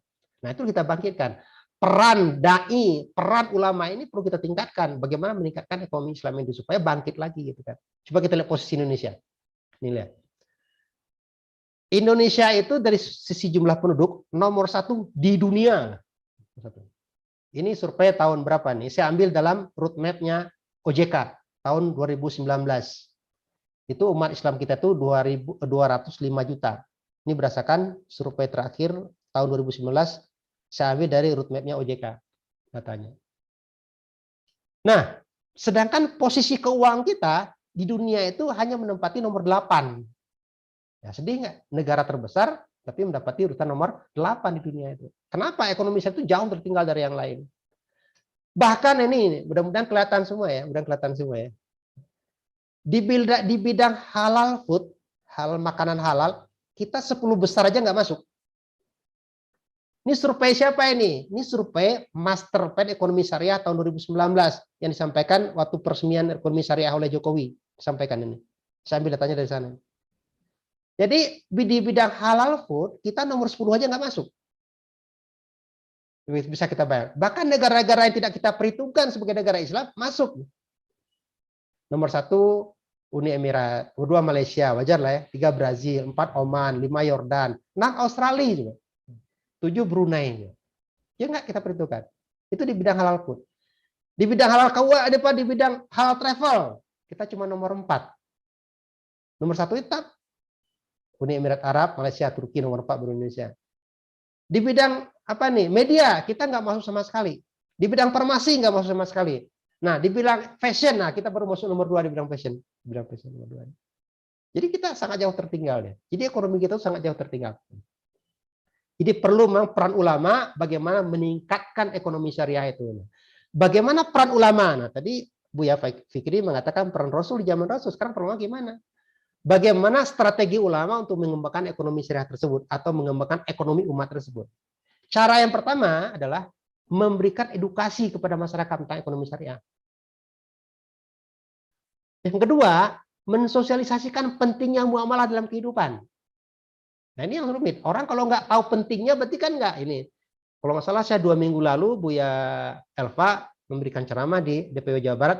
Judulnya ini kan pentingnya muamalah dalam kehidupan. Nah ini penting.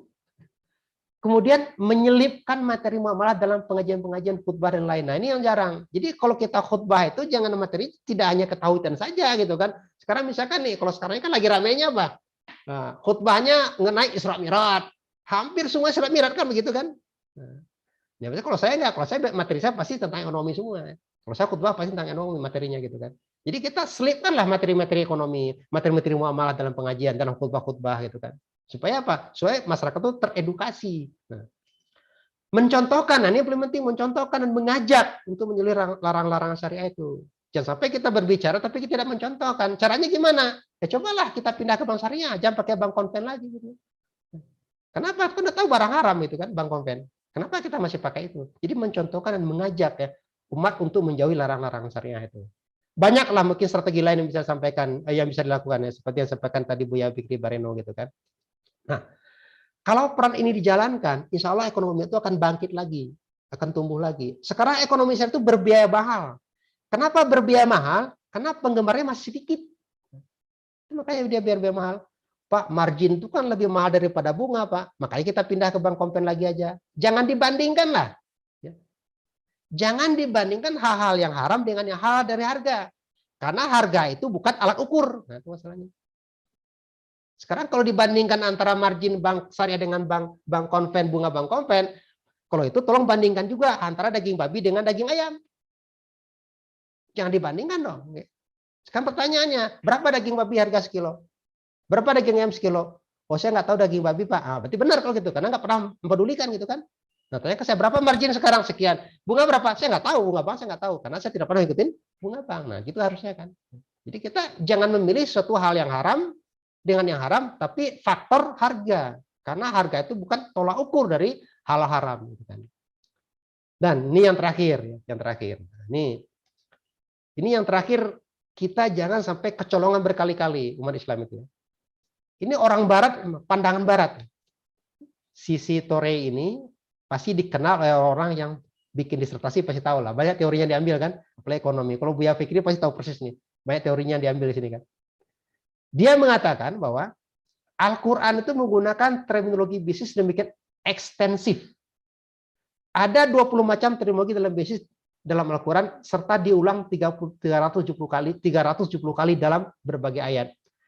Sampai dia ngitung, kita aja nggak pernah ngitung, dia ngitung. Sampai diulang 370 kali dalam berbagai ayat. Ini menunjukkan sebuah manifestasi bahwa ada spirit yang bersifat komersial dalam Al-Quran. Jadi Al-Quran itu hidangan dari Allah untuk kita gitu loh. Tapi kita jarang membacanya gitu. Kita jarang mentadaburinya gitu. Nah, terus kita lihat masalah ekonomi banyak sekali dalam sana ya.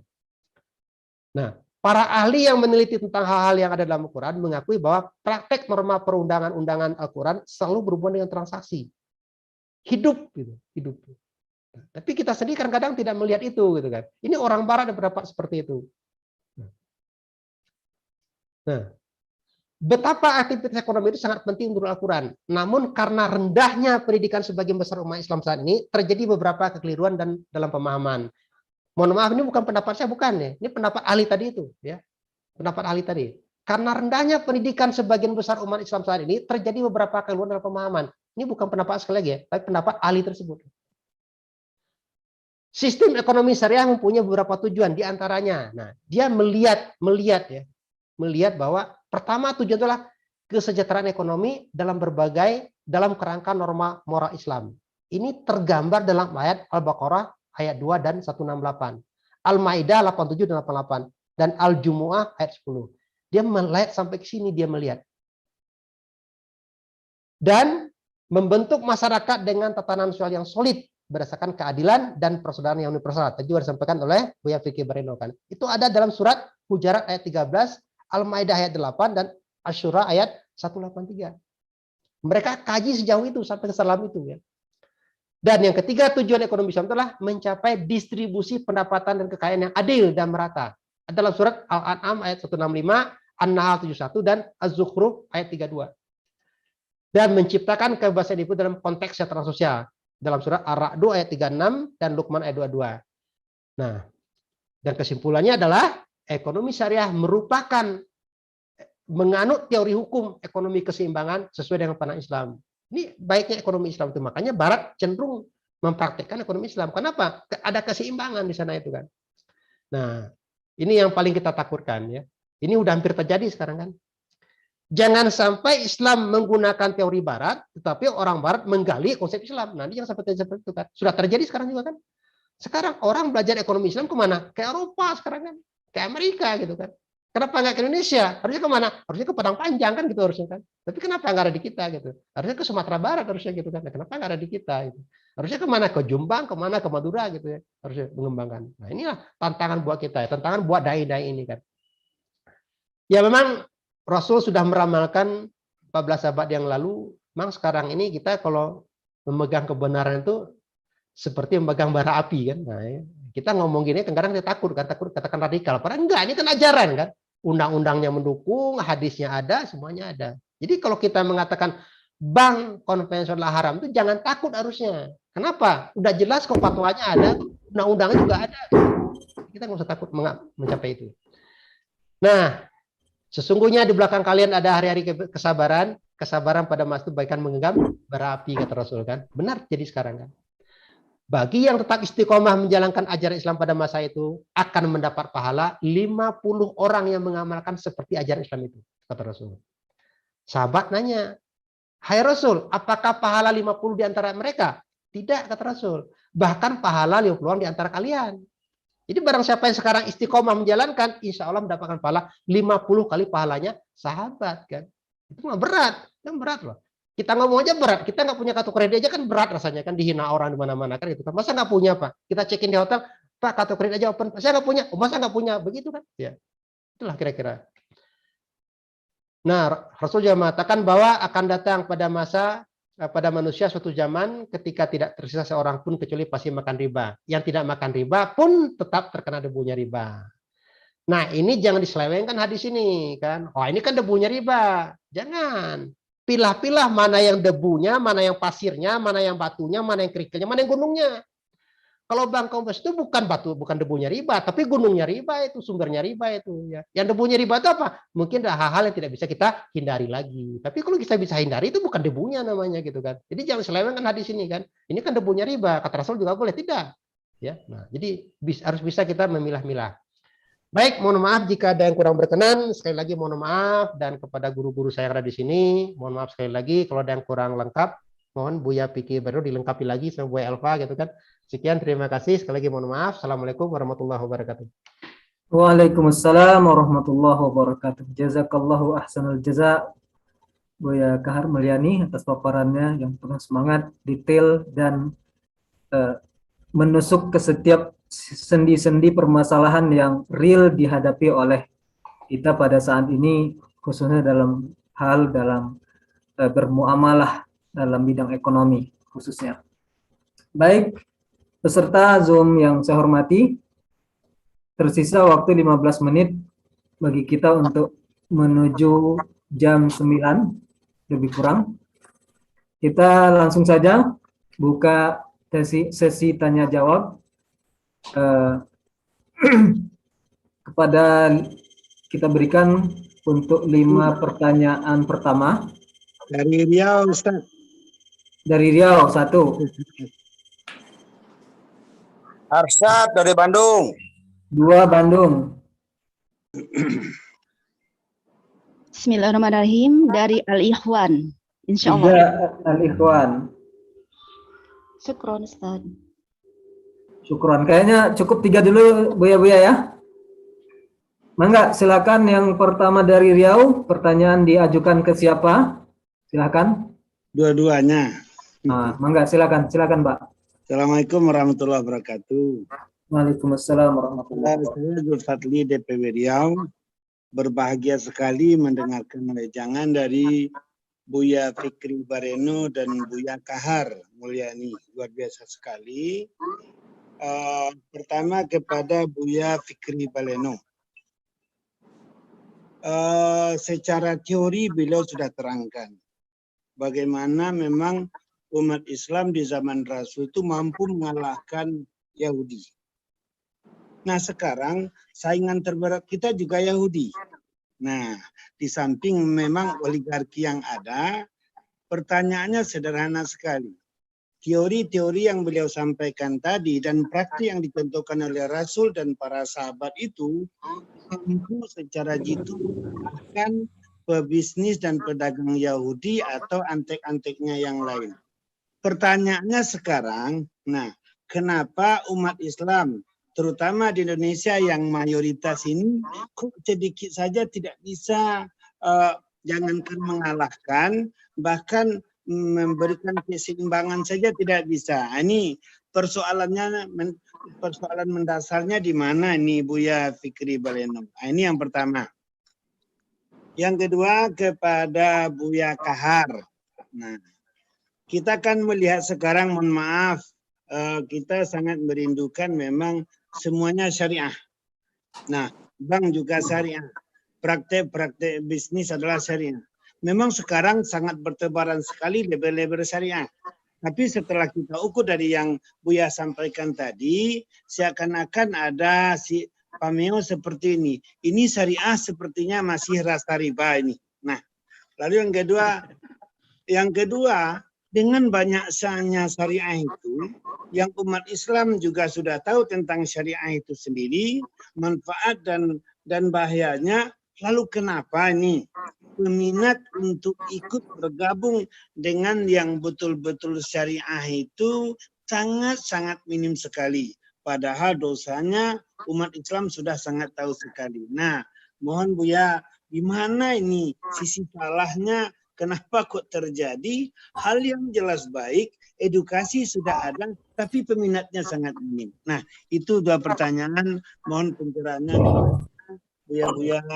Buya Fikri dan Buya Kahar. Itu saja. Assalamualaikum warahmatullahi wabarakatuh. Baik, silakan Buya Fikri. Dijawab pertanyaan yang pertama langsung. Ya. Baik. Terima kasih. DPW Riau. Ya, Zulfatli Buya. DPW Riau, ini sangat bagus pertanyaannya, sangat kontekstual dengan persoalan kita hari ini. Kita hari ini pun di negara kita didominasi justru seperti zaman Rasulullah itu, ekonomi orang di luar kita justru mendominasi kita. Ini sekarang ini saatnya kita memang harus meneladani cara Rasul membangun ekonomi umat itu. Harusnya ekonomi negara bangsa itu harusnya memang kita mulai dari pimpinan terbesarnya yang memberikan semangat kepada seluruh jajarannya ini, bagaimana negeri kita ini, misalkan kita sekarang sebut saja contohnya, misalkan ada Alfa Indomaret, 3 tahun yang lalu saya baca datanya, 1 tahun mereka itu menghasilkan 56 triliun sekian. Keuntungan 1 tahun, 1 Alfa, 1 Indomaret. Saya mau tanya kepada kita bersama, yang belanja di sana siapa? Umat Islam kan? Jadi yang mengayakan, yang membesarkan mereka itu kita. Dan Rasul tahu betul ketika itu yang mengayakan pasar Bani Kainuka itu yang didominasi oleh orang-orang Yahudi, itu sistem keuangannya dikuasai orang Yahudi, pasar-pasar di sekitarnya dioperasikan orang Yahudi dengan sistem riba barat dan lain-lainnya. Yang belanja di sana itu juga mayoritasnya juga kaum Ansar, kabilah-kabilah, ditambah lagi ada muhajir yang datang. Ini Rasul mau gitu, ini harus dipangkas. Ketika hari ini kalau kita juga mau meneladani Rasul, harusnya ini umat Islam hari ini memang kita harus berhijrah juga. Kita boleh menjual kepada siapa saja, kita membeli kepada Muslim. Itulah al-wala wal bara itu. Jadi kita ya harus ada keberpihakan. Rasul mempersaudarakan Muslim, muhajirin dan Ansar itu agar terjadi satu kesepahaman untuk membangun ekonomi umat itu. Rasul membangun pasar itu biar umat Islam itu muhajirin dan Ansar bertransaksi di sana. Jadi profitnya, marginnya tidak lari kepada orang lain. Kalau hari ini kita kan keuntungan kita lari kepada orang lain. Ada lagi yang lebih kuat lagi, mereka belanjanya ke luar negeri, Singapura, Malaysia, negara yang Amerika, Eropa dan lain-lain. Akhirnya ya modal itu, kapital itu berlari dari bangsa kita. Jadi ini mungkin kalau bisa misalkan dimulai dari pimpinan negaranya. Kalau sekarang ini kan persoalan agak sulit. Udah harus ya kita memulai ifda bin nafsi kita, kemudian kita ajak para ulama kita, MUI kita, ormas-ormas kita bangun kesadaran sehingga warga bangsa ini memilih produk dalam negeri daripada produk orang lain. Lebih khusus lagi kita seperti Malaysia itu buy Muslim first itu pun itu Rasul telah melakukannya 14 abad yang lebih, 14 abad tahun yang lalu lebih ya. Jadi ini menurut saya itu memang ya perlu kita apa namanya sangat aktual ya. Jadi kalau ajaran Islam itu memang sampai akhir zaman ini sangat aktual. Dalam kondisi apapun dia bisa menjadi solusi, termasuk juga kondisi kita hari ini. Kalau misalkan secara berbangsa bernegara, misalkan kalau misalkan produksi negeri kita ini saling beli, kita tidak belanja ke Jepang, ke Cina, ke Amerika, ke Eropa, itu bangsa kita itu langsung secara ekonomi, secara nasional kita akan jadi bangkit. Tapi kita kan enggak, kita dari mulai yang kecil, dari jarum, sepeda motor, mobil, dan lain-lain. Bahkan kemarin kita udah bisa di zaman Habibie produksi pesawat. Apalagi artinya sebuah mobil nggak ada yang besar, itu kecil, gampang itu. Itu Honda itu dulu dia menduplikasi pergi ke Amerika, menciplak mesin itu, langsung dia kembali ke Jepang, dia ciplak semuanya itu. Begitu dengan mudah dia bisa menjadikan produksi mobil. Nah, kita tidak pernah bisa mau melakukan itu. Mulai dari pemimpin kita dari zaman Soekarno, Soeharto dengan 7 presiden sampai hari ini, saya tidak mengerti. Kita melihat anak-anak bangsa kita justru hebat-hebat. Saya kemarin juga membaca di internet bahwa yang penemu untuk tenaga mobil listrik itu ada orang Bukit Tinggi, orang Sumatera Barat, akhirnya di-hire sama orang Jepang dia. Sementara kita bisa, itu teknologi yang sangat baru, misalkan. Nah, kita lebih senang. Baik Bu ya. Mungkin untuk jawab pertanyaan pertama penggalan awal, itu tadi sudah dijawab oleh Buya Fikri. Ya. Kemudian penggalan keduanya dari penanya yang pertama, kenapa masih minim yang beralih ke ekonomi syariah? Pertanyaan ke Buya Kahar. Silakan Buya. Baik Pak Zulfati di Riau ya. Kenapa yang bergabung itu masih sedikit? Saya juga pernah meneliti di sini Pak ya. Kenapa jumlah nasabah bank syariah itu masih sedikit? Nah, itu. Ada beberapa faktor Pak. Yang pertama adalah itu tidak tersosialisasinya itu fatwa MUI tadi itu, faktor pertama ya. Ternyata adanya fatwa itu tidak menggerak jumlah, tidak menderek jumlah nasabah itu naik, tidak ternyata itu ya. Itu yang pertama lah. Yang kedua itu adalah memang kurangnya SDM itu, Pak. Kurangnya SDM di bidang syariah tersebut. Nah, sama tadi Bapak katakan bahwa masih ada syariah rasa riba. Itu tidak bisa kita pungkiri gitu ya. Tapi bukan berarti kita harus kita hindari, tidak, tapi harus kita perbaiki gitu ya. Misalkan koperasi misalkan banyak koperasi syariah itu sekarang itu minjamkan uang kepada anggota ada lebihnya, itu riba itu. Walaupun namanya diganti menjadi administrasi atau jasa, apapun bentuk namanya kan. Pokoknya segala kelebihan dari hutang, segala manfaat dari hutang ada riba ya. Nggak bisa nggak. Tapi di mana itu pengetahuannya? Harusnya di syariah gitu lah. Nah, untuk itu makanya kami kebetulan saya ditunjuk sebagai Ketua DPW dalam Jawa Barat, setiap minggu saya mengadakan kajian itu Pak mengenai muamalah itu kan. Dan saya kawinkan dengan tajir. Tajir itulah sebuah lembaga yang saya dibikin yang mudah-mudahan insya Allah syariah Pak, benar-benar syariah gitu loh. Jadi tidak ada misalkan kalau mau bermuamalah dengan tajir tersebut, kalau misalkan nanti orang pengen murabah, benar-benar kita belikan barangnya, benar-benar kita belikan barangnya, baru kita berikan kepada mereka Pak. Jadi bukan uangnya yang kita berikan, insya Allah syariah gitu ya. Nah, itu udah kita bangun sejak tahun 2014 Pak, cukup lama gitu ya. Jadi kembali kepada pertanyaan Bapak, kenapa masih dikit? Memang edukasi itu yang sangat penting Pak. Ya, jadi kalau Bapak misalkan nanti setiap hari Sabtu, nah Sabtu depan insya Allah pembicaranya dari, nah Ustaz lagi, Buya lagi, Fikri bareng lagi ketemu nih saya dengan lagi ya. Nah Sabtu depannya. Jadi kita sudah mencoba, sudah tahu persis insya Allah problem itu adalah kurangnya edukasi Pak, kurangnya sosialisasi. Jadi saya malah minta kepada Buya Elpa gimana supaya Daram ini ikut Pak mengembangkan ini ya. Gimana caranya gitu Pak? Ikut ya. Kalau bisa seluruh Indonesia ini gantian ngasih tapi biar terderek semua, minimal di kita dulu dah Pak, mencontohkan kan. Sekarang pertanyaan saya, apakah semua anggota Daram sudah menggunakan bank syariah? Atau masih mengantongi ATM haram? Nah, itu pertanyaan saya, masih enggak? Nah, itu pertanyaan kan, tanya diri sendiri kan. Nah, kalau semua anggota Daram ini sudah tidak lagi menggunakan bank konven, itu bagus Pak. Itu mencontohkan sudah Pak. Itu luar biasa Pak itu Pak. Nah, itu. Itu kira-kira jawaban dari saya, Pak. Terima kasih, Pak. Terima kasih ya. Terima kasih, cukup jelas dan sangat jelas, bukan cukup jelas, sangat jelas. Lanjut ke penanya kedua dari Bandung, silakan Pak. Assalamualaikum warahmatullahi wabarakatuh. Waalaikumsalam warahmatullahi wabarakatuh. Saya langsung jawab dulu dari Buya Kahar. Saya punya tabungan di Bank Syariah, BNI dulu, BRI, Bukopin, Bank Surya Mas dan sebagainya. Punya 7 tabungan saya di Bank Syariah ini. Ya udah ya Pak Kahar. Yang saya mau sampaikan pertanyaannya adalah begini.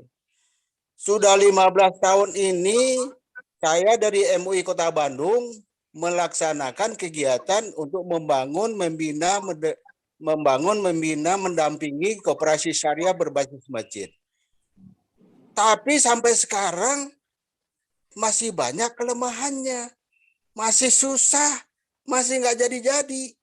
Pertanyaan saya sama Buya Kahar, sama Buya Fikri ini, bagaimana melaksanakannya supaya paling tidak semua surau di Sumatera Barat segera mungkin jadi koperasi syariah berbasis surau, berbasis masjid dan Jawa Barat. Di Jawa Barat ini, di Bandung ini terutama udah ratusan banyaknya. Saya juga ingin membantah dari Pak Kahar tadi, katanya masih banyak koperasi syariah yang pakai riba. Salah Pak Kahar. Banyaknya yang lebih baik, yang tidak ada lagi ribanya, tidak ada lagi bunganya yang banyak. Tapi memang saya tidak menyalahkan pakar semuanya. Ada 1-2 lah yang masih itu, tapi kita tetap memberikan pelajaran. Jadi maksud saya menjelaskan ini adalah edukasi, pembelajaran tentang koperasi syariah itu, tentang syariah ini, tentang ekonomi syariah ini sebetulnya di koperasi syariah berbasis masjid. Itu barangkali pertanyaannya, bagaimana langkah kita setelah ini, setelah hari ini, agar secara masif semua masjid mulai dari Sumatera Barat dan Jawa Barat, kalau perlu se-Indonesianya sudah masjid itu jadi koperasi syariahnya. Baik, sudah sangat jelas bagaimana langkah untuk merealisasikan cita-cita itu tadi. Silakan, siapa yang akan jawab? Antara Buya Fikri atau Buya Kahar? Buya Fikri aja. Minta keduanya kita berdua jawab, Pak.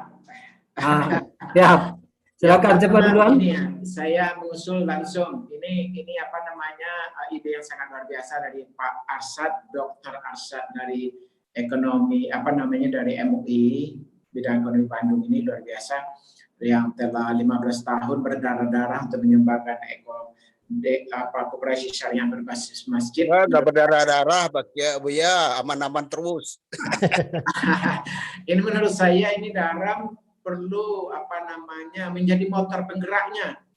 Mungkin pertama mungkin kita adakan satu kajian dengan tema yang ini sekaligus untuk mensosialisasikan ke seluruh Indonesia, itu satu. Yang kedua, memang perlu kita lobby-lobby sehingga ekonomi syariah berbasis masjid ini menjadi kebijakan yang prioritas bagi penyelenggara negara. Yang ketiga, ini memang harus disuarakan terus. Saya angkat topi dengan Pak Arsyad yang setiap momen menyuarakannya, dan saya melihat perkembangannya sudah sangat luar biasa, dan ini manfaat kepada umat kita sangat terasa di Crossfade itu, di masjid-masjid yang telah melakukan ini. Saya melihat itu praktik-praktik daripada riba yang dilakukan oleh saudara-saudara kita yang meminjamkan uang dengan sistem seperti batak-batak dan lain-lain, itu ketika masjid telah melakukan ini ternyata itu bisa terdomini, terkalahkan, tersingkirkan. Memang ini harus digalakkan ini Pak Ketum kita, Buya Elva. Saya rasa ekonomi syariah berbasis masjid harus menjadi gerakan juga bagi daerah kita ke depan. Terima kasih. Silakan Pak. Silakan Pak Buya Kahar ditambahkan. Untuk menjawab pertanyaan Pak Arsyad tadi, saya usul kepada Buya Elva untuk divisi ekonomi syariahnya Daram itu kalau bisa membuatkan materi seperti khutbah Jumatnya gitu. Jadi sebarkan kepada semua. Jadi sebenarnya kalau menggunakan dai ini itu lebih cepat, Pak. Jadi kalau misalkan kita muncul di masjid sesudah imam selesai, kayaknya bukan jadi sampingan gitu. Tapi kalau imam yang ngomong, khotib itu akan berbeda ya. Nah, supaya ada keseragaman, ya mungkin Daram punya program itu. Jadi bagian ekonomi syariahnya Daram itu, katakanlah ini saran materi khutbah minggu ini misalkan. Nah, kalau misalkan katakanlah dari Daram itu ada 100 yang menjadi khotib, itu udah 100 masjid tuh, udah kena semua itu kan. Nah, itu menurut saya gitu. Lebih terorganisir ya. Nah, daripada kita bergerilya satu persatu, kayaknya memang bisa, cuman mungkin lama gitu kan. Terorganisir itu menurut saya jauh lebih cepat ya. Mungkin melalui DPP apa namanya Pak, divisi ekonomi syariah ya. Nah, itu mungkin itu khususnya kepada Pak Buya Pak. Gitu kira-kira Pak Arsyad supaya langsung teknis gitu ya. Atur nuhun. Siap. Sedikit, Baik, sedikit, itu jawaban yang real dari Ustadz Kahar bagaimana menjawab pertanyaan tadi, bikin langkah real untuk ada secara terorganisir dalam membuat materi khutbah ke arah himbauan untuk kembali ke ekonomi syariah. Waktu sudah habis, tapi kita masih punya satu orang penanya, nggak apa-apa kita tambah beberapa menit telat sedikit ya Bapak Ibu ya. Silakan Ibu penanya ketiga. Bismillahirrahmanirrahim. Assalamualaikum warahmatullahi wabarakatuh. Waalaikumsalam warahmatullahi wabarakatuh. Kami jemaahnya dari Buya Elva dari Al-Ikhwan, Jakarta Barat. Izin bertanya dari narasumber yang pertama, kami simpulkan sedikit. Salah satu hal yang dibangun Nabi Muhammad SAW setelah berhijrah ke Madinah. Bu, bisa langsung ke pertanyaannya saja. Ya, pertanyaannya, bagaimana strategi Rasulullah SAW dalam membangun kekuatan politik dan keamanan di Madinah dan kebijakan apa saja yang dilakukan Rasulullah di bidang ekonomi pada masa pemerintahnya? Narasumber kedua, mohon maaf, satu pertanyaan lagi. Bagaimana Islam menyikapi transaksi muamalah dalam perdagangan yang terjadi dikarenakan keadaan terpaksa? Contohnya, seorang terlilit hutang dan dipaksa oleh hakim untuk menjual hartanya demi melunasi beban hutangnya. Mohon penjelasannya Ustadz. Hatur nuhun. Wassalamualaikum warahmatullahi wabarakatuh. Waalaikumsalam warahmatullahi wabarakatuh. Silakan Buya, 5 menit sudah dirangkum. Wabarakatuh. Dua pertanyaan. Yang pertama, bagaimana strategi Rasul membangun kekuatan politik. Membangun kekuatan politik itu Rasul yang pertama adalah dia dengan piagam Madinah itu ada butir-butir perjanjiannya di sana itu, istilahnya seluruh umat Madinah itu menjadi satu umat, kesatuan umat yang akan membela perjuangan Madinah itu. Tidak boleh ada dari negara lain pun yang melakukan intervensi dan lain-lain, dan seluruh warga Madinah itu baik dia Muslim maupun Yahudi, non Islam dan lainnya, Kristen dan lainnya, maka dia wajib mempertahankannya. Jadi peran daripada piagam Madinah itulah yang sangat luar biasa. Konstitusi ya negara Madinah, dan itu juga yang kita adopsi mungkin dengan Pancasila kita mungkin mirip-mirip seperti itulah yang ditiru oleh para founding father pendiri kita ini.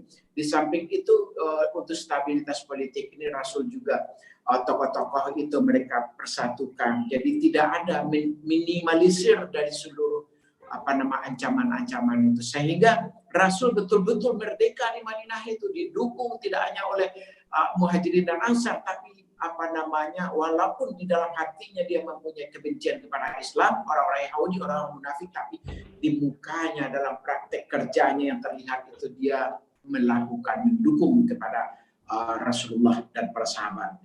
Tapi begitu mereka kelihatan sama Rasul tidak mendukung, langsung menumpasnya. Maka dalam sejarah pernah kita menyaksikan bagaimana Bani Qainuqa itu diusir sama Rasul sehingga dia sampai ke negeri Syam. Nah, kemudian yang dari segi dari kekuatan politiknya, dari ekonominya, memang Rasul membangun dari segi etos kerja dan produksi, kemudian dengan membangun pasar, kemudian Rasul menyampaikan ayat-ayatnya seperti misalkan bisa kita contoh dari 10 pintu rezeki itu ada 9-nya itu adalah dari berbisnis, dari berproduksi, dari bekerja, dari berdagang. Jadi orang-orang sahabat itu dia betul-betul merupakan mengetahui berdagang, berbisnis itu adalah satu kemuliaan, berbeda dengan orang kita, bangsa kita hari ini. Dia merasakan kalau nggak jadi pegawai negeri dia nggak merasa mulia. Ternyata Islam mengajarkan 9 daripada 10 pintu rezeki itu adalah berbisnis, adalah berdagang. Jadi kemuliaannya adalah luar biasa. Dan yang kedua kita bisa melihat betapa Ada 10 sahabat yang dijamin surga sama Allah. 9-nya itu adalah pebisnis, dia adalah pedagang, adalah para pelaku-pelaku ekonomi. Jadi sangat mulia. Islam memberikan kemuliaan kepada mereka yang berbisnis. Makanya ekonomi dengan mudah bangkit. Di dalam Al-Quran juga kita bisa melihat. Ada kata mal, kata harta disebutkan di dalam Al-Quran 85 kali. Sementara kata seperti Nabi hanya disebutkan 80 kali. Ketika Allah menyebut dalam Al-Quran itu mal sebagai harta 85 kali, artinya banyaknya disebut di dalam Al-Quran. Maka itu adalah mempunyai pesan kepada umat Islam itu untuk mengumpulkan harta, mencari harta. Karena dengan harta itulah kemuliaan Islam itu bisa ditegakkan.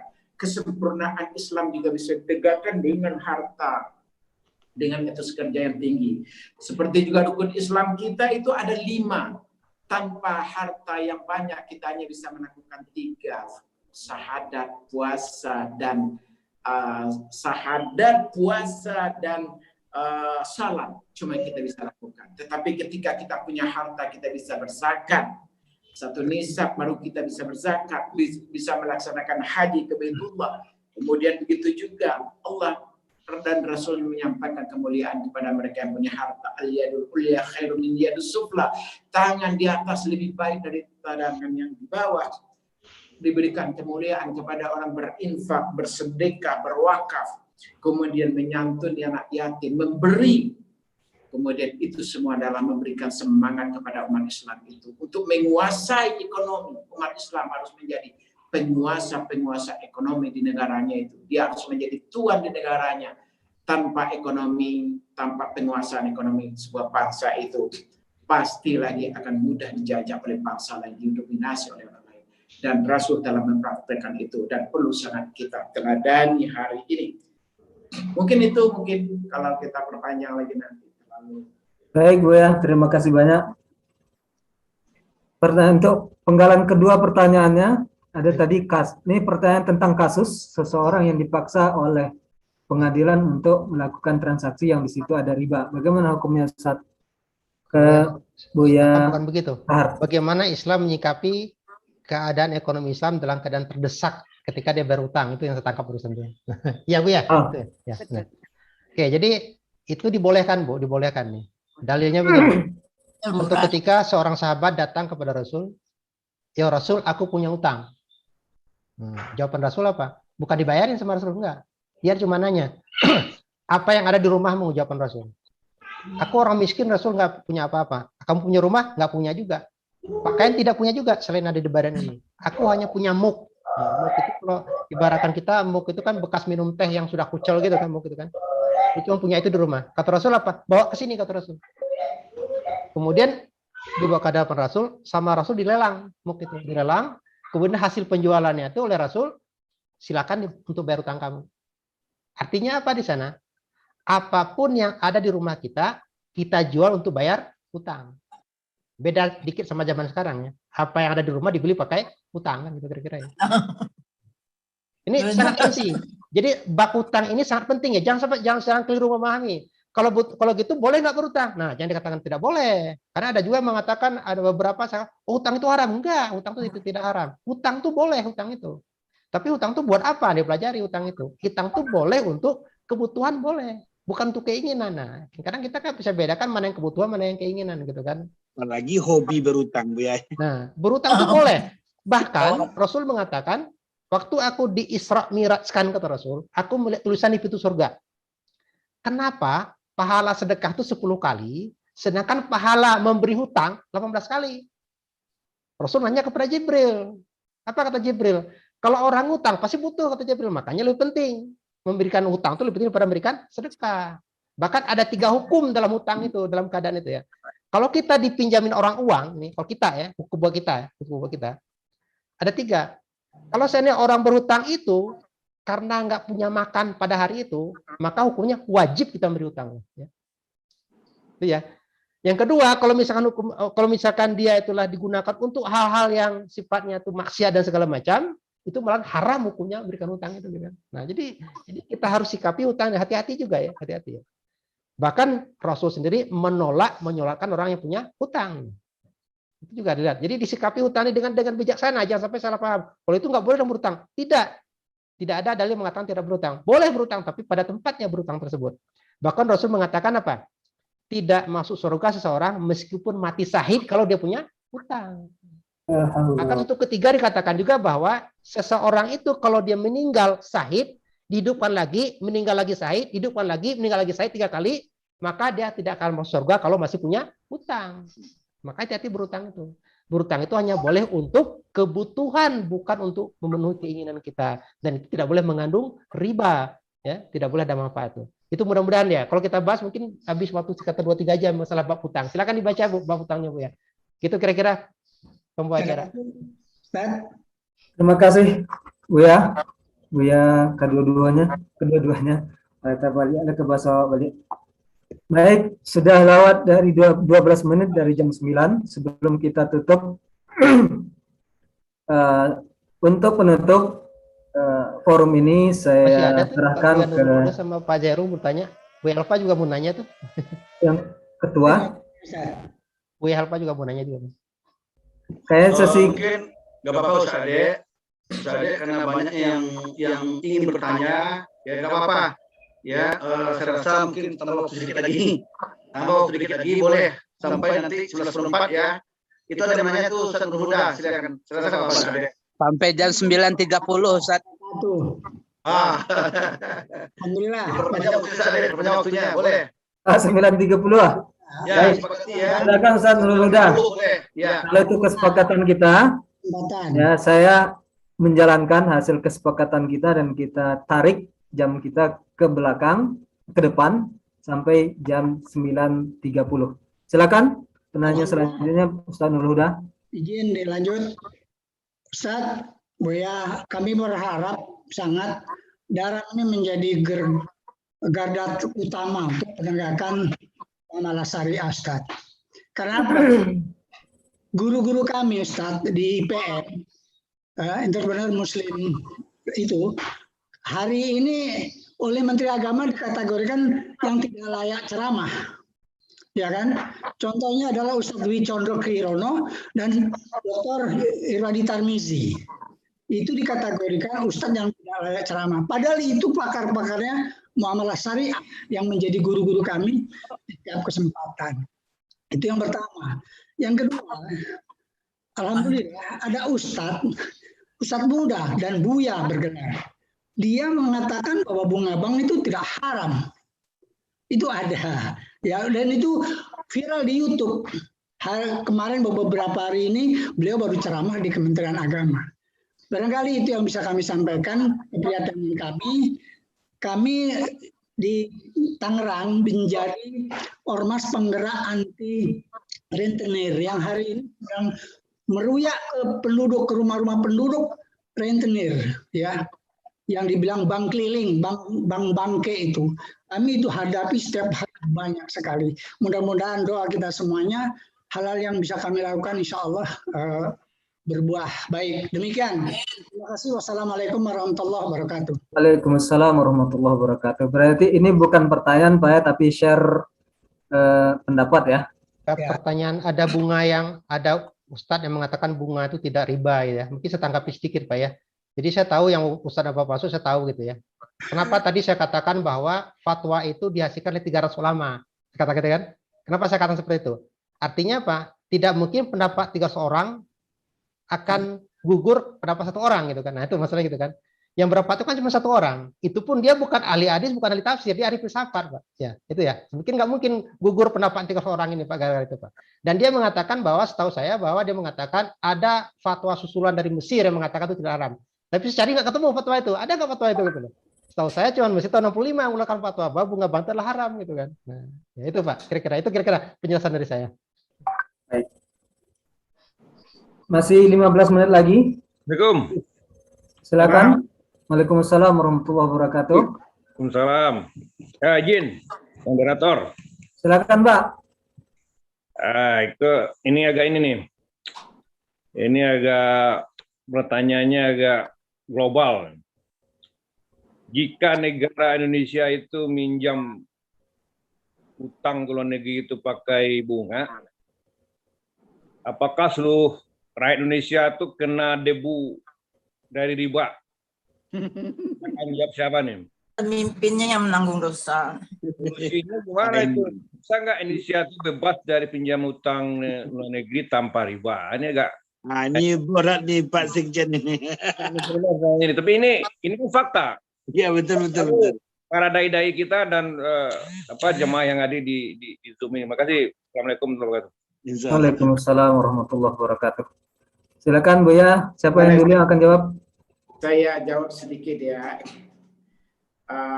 Tentang yang disampaikan Buya Darmilus itu, ternyata sumber keuangan untuk membangun sebuah bangsa itu tidak hanya utang luar negeri. Rasulullah bahkan kalau misalkan instrumen ekonomi dalam Islam ini kalau kita eksplorasi, kita tidak perlu pinjaman luar negeri, Pak.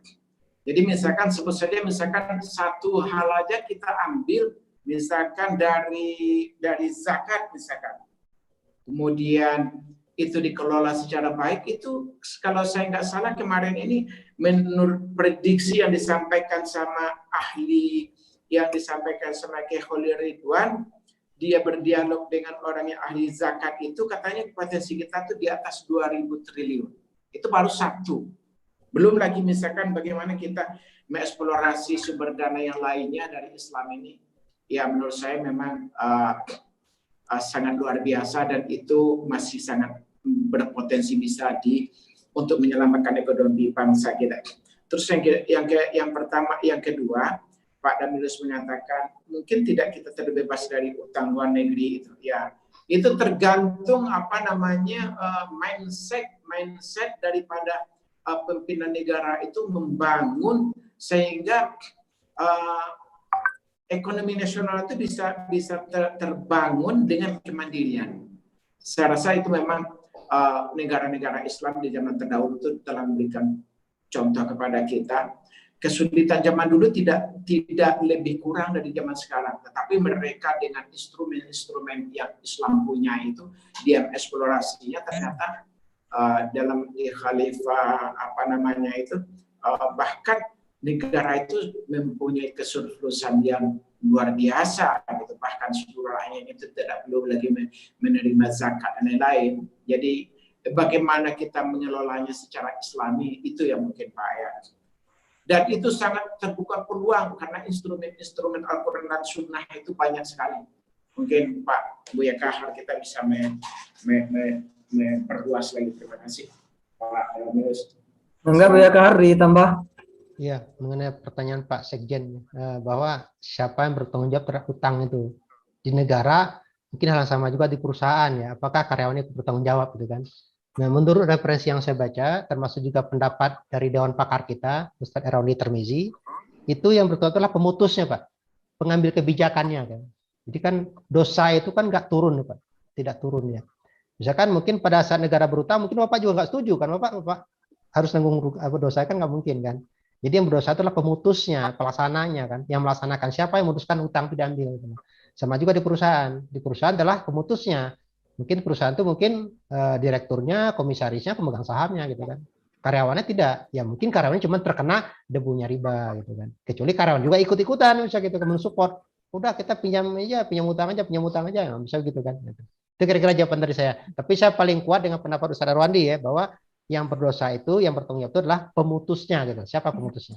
Itu tambahan dari saya, Pak. Masih ada waktu 20 menit lagi, kita berikan kesempatan ke satu penanya lagi. Silakan. Assalamualaikum. Waalaikumsalam warahmatullahi wabarakatuh. Silakan Pak. Iya. Silakan Buya.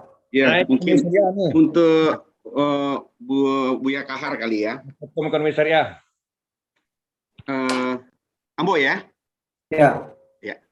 Ya, memang kita ini nggak lepas dari dunia ekonomi yang disampaikan oleh Buya Fikri ya. 9 dari 10 pintu rezeki itu ada di niaga. Dan memang dalam perniagaan ini nggak lepas pula dari permodalan. Nah, ini edukasi ini yang betul yang harus kita galakan karena apa? Hijrahnya dari konvensional kepada syariah ini, teman-teman yang kita lihat memang berat ya. Pertama dengan aturan-aturan yang dipakai oleh syariah sendiri. Dan pada saat ini syariah banyak mengeluarkan hanya KPR ya.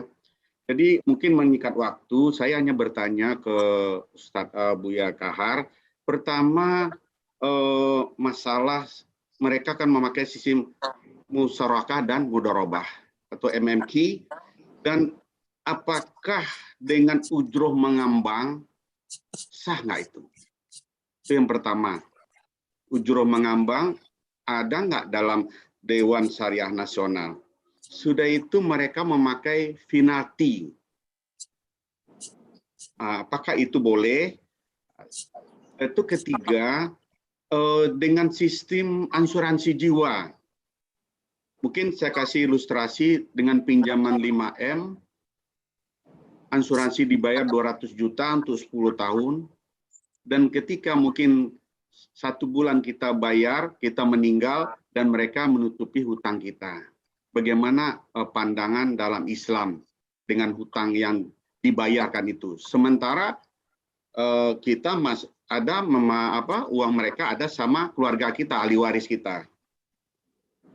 Baik Pak, cukup itu pertanyaannya barangkali. Oh, 3 aja, oke deh. Nah, Jadi, karena waktu kita tidak banyak, silakan Buya Kahar. ya, ada 3 Buya Kahar. Ya, saya Ada ujroh mengambang tadi dan lain-lain. ya, Finati. pertanyaannya sangat teknis. Bagaimana permodalan dalam Islam ya? Ya betul. Sebenarnya kalau kita dalam Islam itu dihindari modal itu berhutang, satu ya. Berhutang. Kenapa dihindari berhutang? Karena berhutang itu pasti dibayar, udah jelas pembayarannya. Sedangkan kalau kita berdagang, berniaga, keuntungannya tidak pasti kan? Nah, artinya kalau kita berdagang dengan cara berhutang, artinya apa? Kita membayar kepastian dengan ketidakpastian. Karena bayar hutang pasti kan? Tapi kalau berdagang kan belum pasti untung gitu kan? Nah, kita menjamin yang pasti dengan tidak pasti. Nah, itu makanya sebaiknya tidak dengan cara kita berhutang. Nah, caranya gimana? Caranya bekerja sama, syirkah namanya kan, syirkah. Nah, syirkah itu bisa berbentuk musyarakah, bisa berbentuk mudharabah gitu kan. Bisa juga dengan murabahah sebenarnya, Pak. Ini udah kalau datang ini yang lain udah bingung nanti kalau udah banyak hahaha itu kan gitu ya. Jadi musyarakah itu begini, Pak. Mudharabah itu adalah kerjasama permodalan di mana satu pihak modalnya 100%. Nah, itu mudharabah namanya. Sedangkan musyarakah adalah dua pihak punya modal. Bedanya cuma itu kan. Walaupun Rp1 dari pihak kedua, itu namanya rubah menjadi musyarakah, itu bedanya. Pertanyaannya, boleh nggak ujroh mengambang? Nah, saya luruskan dulu, Pak. Dalam musyarakah, dalam mudharabah, tidak ada ujroh. Tidak ujroh kan. Yang ada adalah bagi hasil. Saya kasihkan uang saya kepada Pak Zainul 100 juta. Silakan Pak dibikinkan rumah makan Padang gitu kan. Bagi hasil. Cara bagi hasilnya mungkin nanti setiap bulan Bapak keuntungannya bagi 2 misalnya gitu kan. Nah, kalau semua modal dari saya namanya mudharabah gitu kan. Tapi ketika Bapak juga ikut jadi nambah modal jadi musyarakah. Nah, kalau rugi itu tergantung modal siapa. Kalau modal saya, kalau misalkan kerugian itu semua ditanggung oleh pemodal. Berarti kalau pemodalnya ada 2, berarti kerugian ditanggung oleh 2 pihak gitu kan. Kerugian ditanggung berdasarkan porsi modal. Nah, ini adilnya Islam. Kalau saya yang memodali semuanya, berarti kalau rugi saya yang tanggung. Tapi Pak Zairul tidak boleh mendapatkan gaji dari pekerjaan tersebut. Supaya apa? Supaya kalau rugi, saya rugi uang, Bapak rugi tenaga gitu kan. Itulah adilnya Islam itu gitu kan. Nah, jadi pertanyaan tadi, boleh nggak ujroh mengambang? Saya luruskan, tidak ada ujroh dalam mudharabah dan musyarakah. Yang ada adalah bagi hasil saja. Memang permodalan dalam Islam itu banyak sekali, Pak. Kalau saran saya, Bapak ikuti kajian saya hari Sabtu, Pak. Itu kan kita ngebahas permodalan sering sana ya. Sabtu Zoom kita Sabtu. Nanti kita sebar juga di daram itu linknya gitu ya. Setiap Sabtu jam 8. Nah, memang hijrah itu gampang ya. Kata orang juga itu gampang. Yang susah itu apa? Istiqomah yang susah itu, Pak. Ya. Karena begitu hijrah itu banyak godaan itu kan. Udah hijrah tapi bisnis nggak jalan. Kembali lagi, modal lagi gitu. Mudah-mudahan Pak Zairul istiqomah lah ya, mudah-mudahan. Kelihatannya dari wajahnya memang sekarang lagi membutuhkan modal Pak ya. Atau lagi menyalurkan modal gitu. Itu barangkali dari saya Pak pembawa acara. Tadi ada asuransi tentang finati itu apa tadi? Belum dijawab ya. Oh, nggak paham saya tuh. Apa sih pertanyaan? Apa sih pertanyaan? Mungkin bisa diperjelas pertanyaannya, Buya? Asuransi jiwa, Buya. Kan sekarang mereka menerapkan sistem asuransi jiwa di bank syariah itu. Ya. Jadi kalau misal kita ini ilustrasinya pinjam 5 miliar, asuransinya 200 juta untuk 10 tahun. Nah, ketika kita misalnya 1 bulan berjalan, kita meninggal, kita tidak, ahli waris kita tidak perlu bayar lagi sisa hutang. Bagaimana hukumnya itu?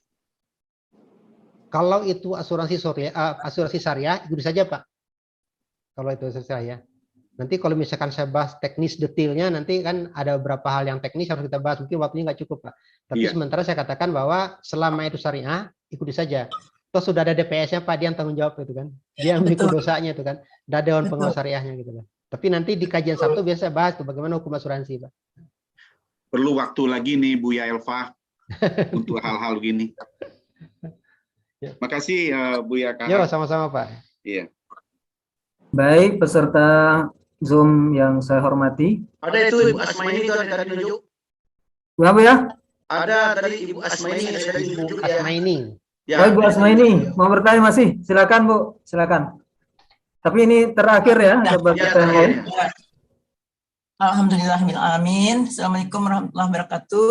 Waalaikumsalam warahmatullahi wabarakatuh. Saya tidak akan bertanya karena apa yang saya tanyakan semua sudah dijawab oleh beliau-beliau yang terhormat, Buya kita keduanya. Sangat saya seperti disirami. Karena apa yang saya pertanyakan itu semua sudah beliau jawab dengan tuntas. Tapi ada tambahan sedikit.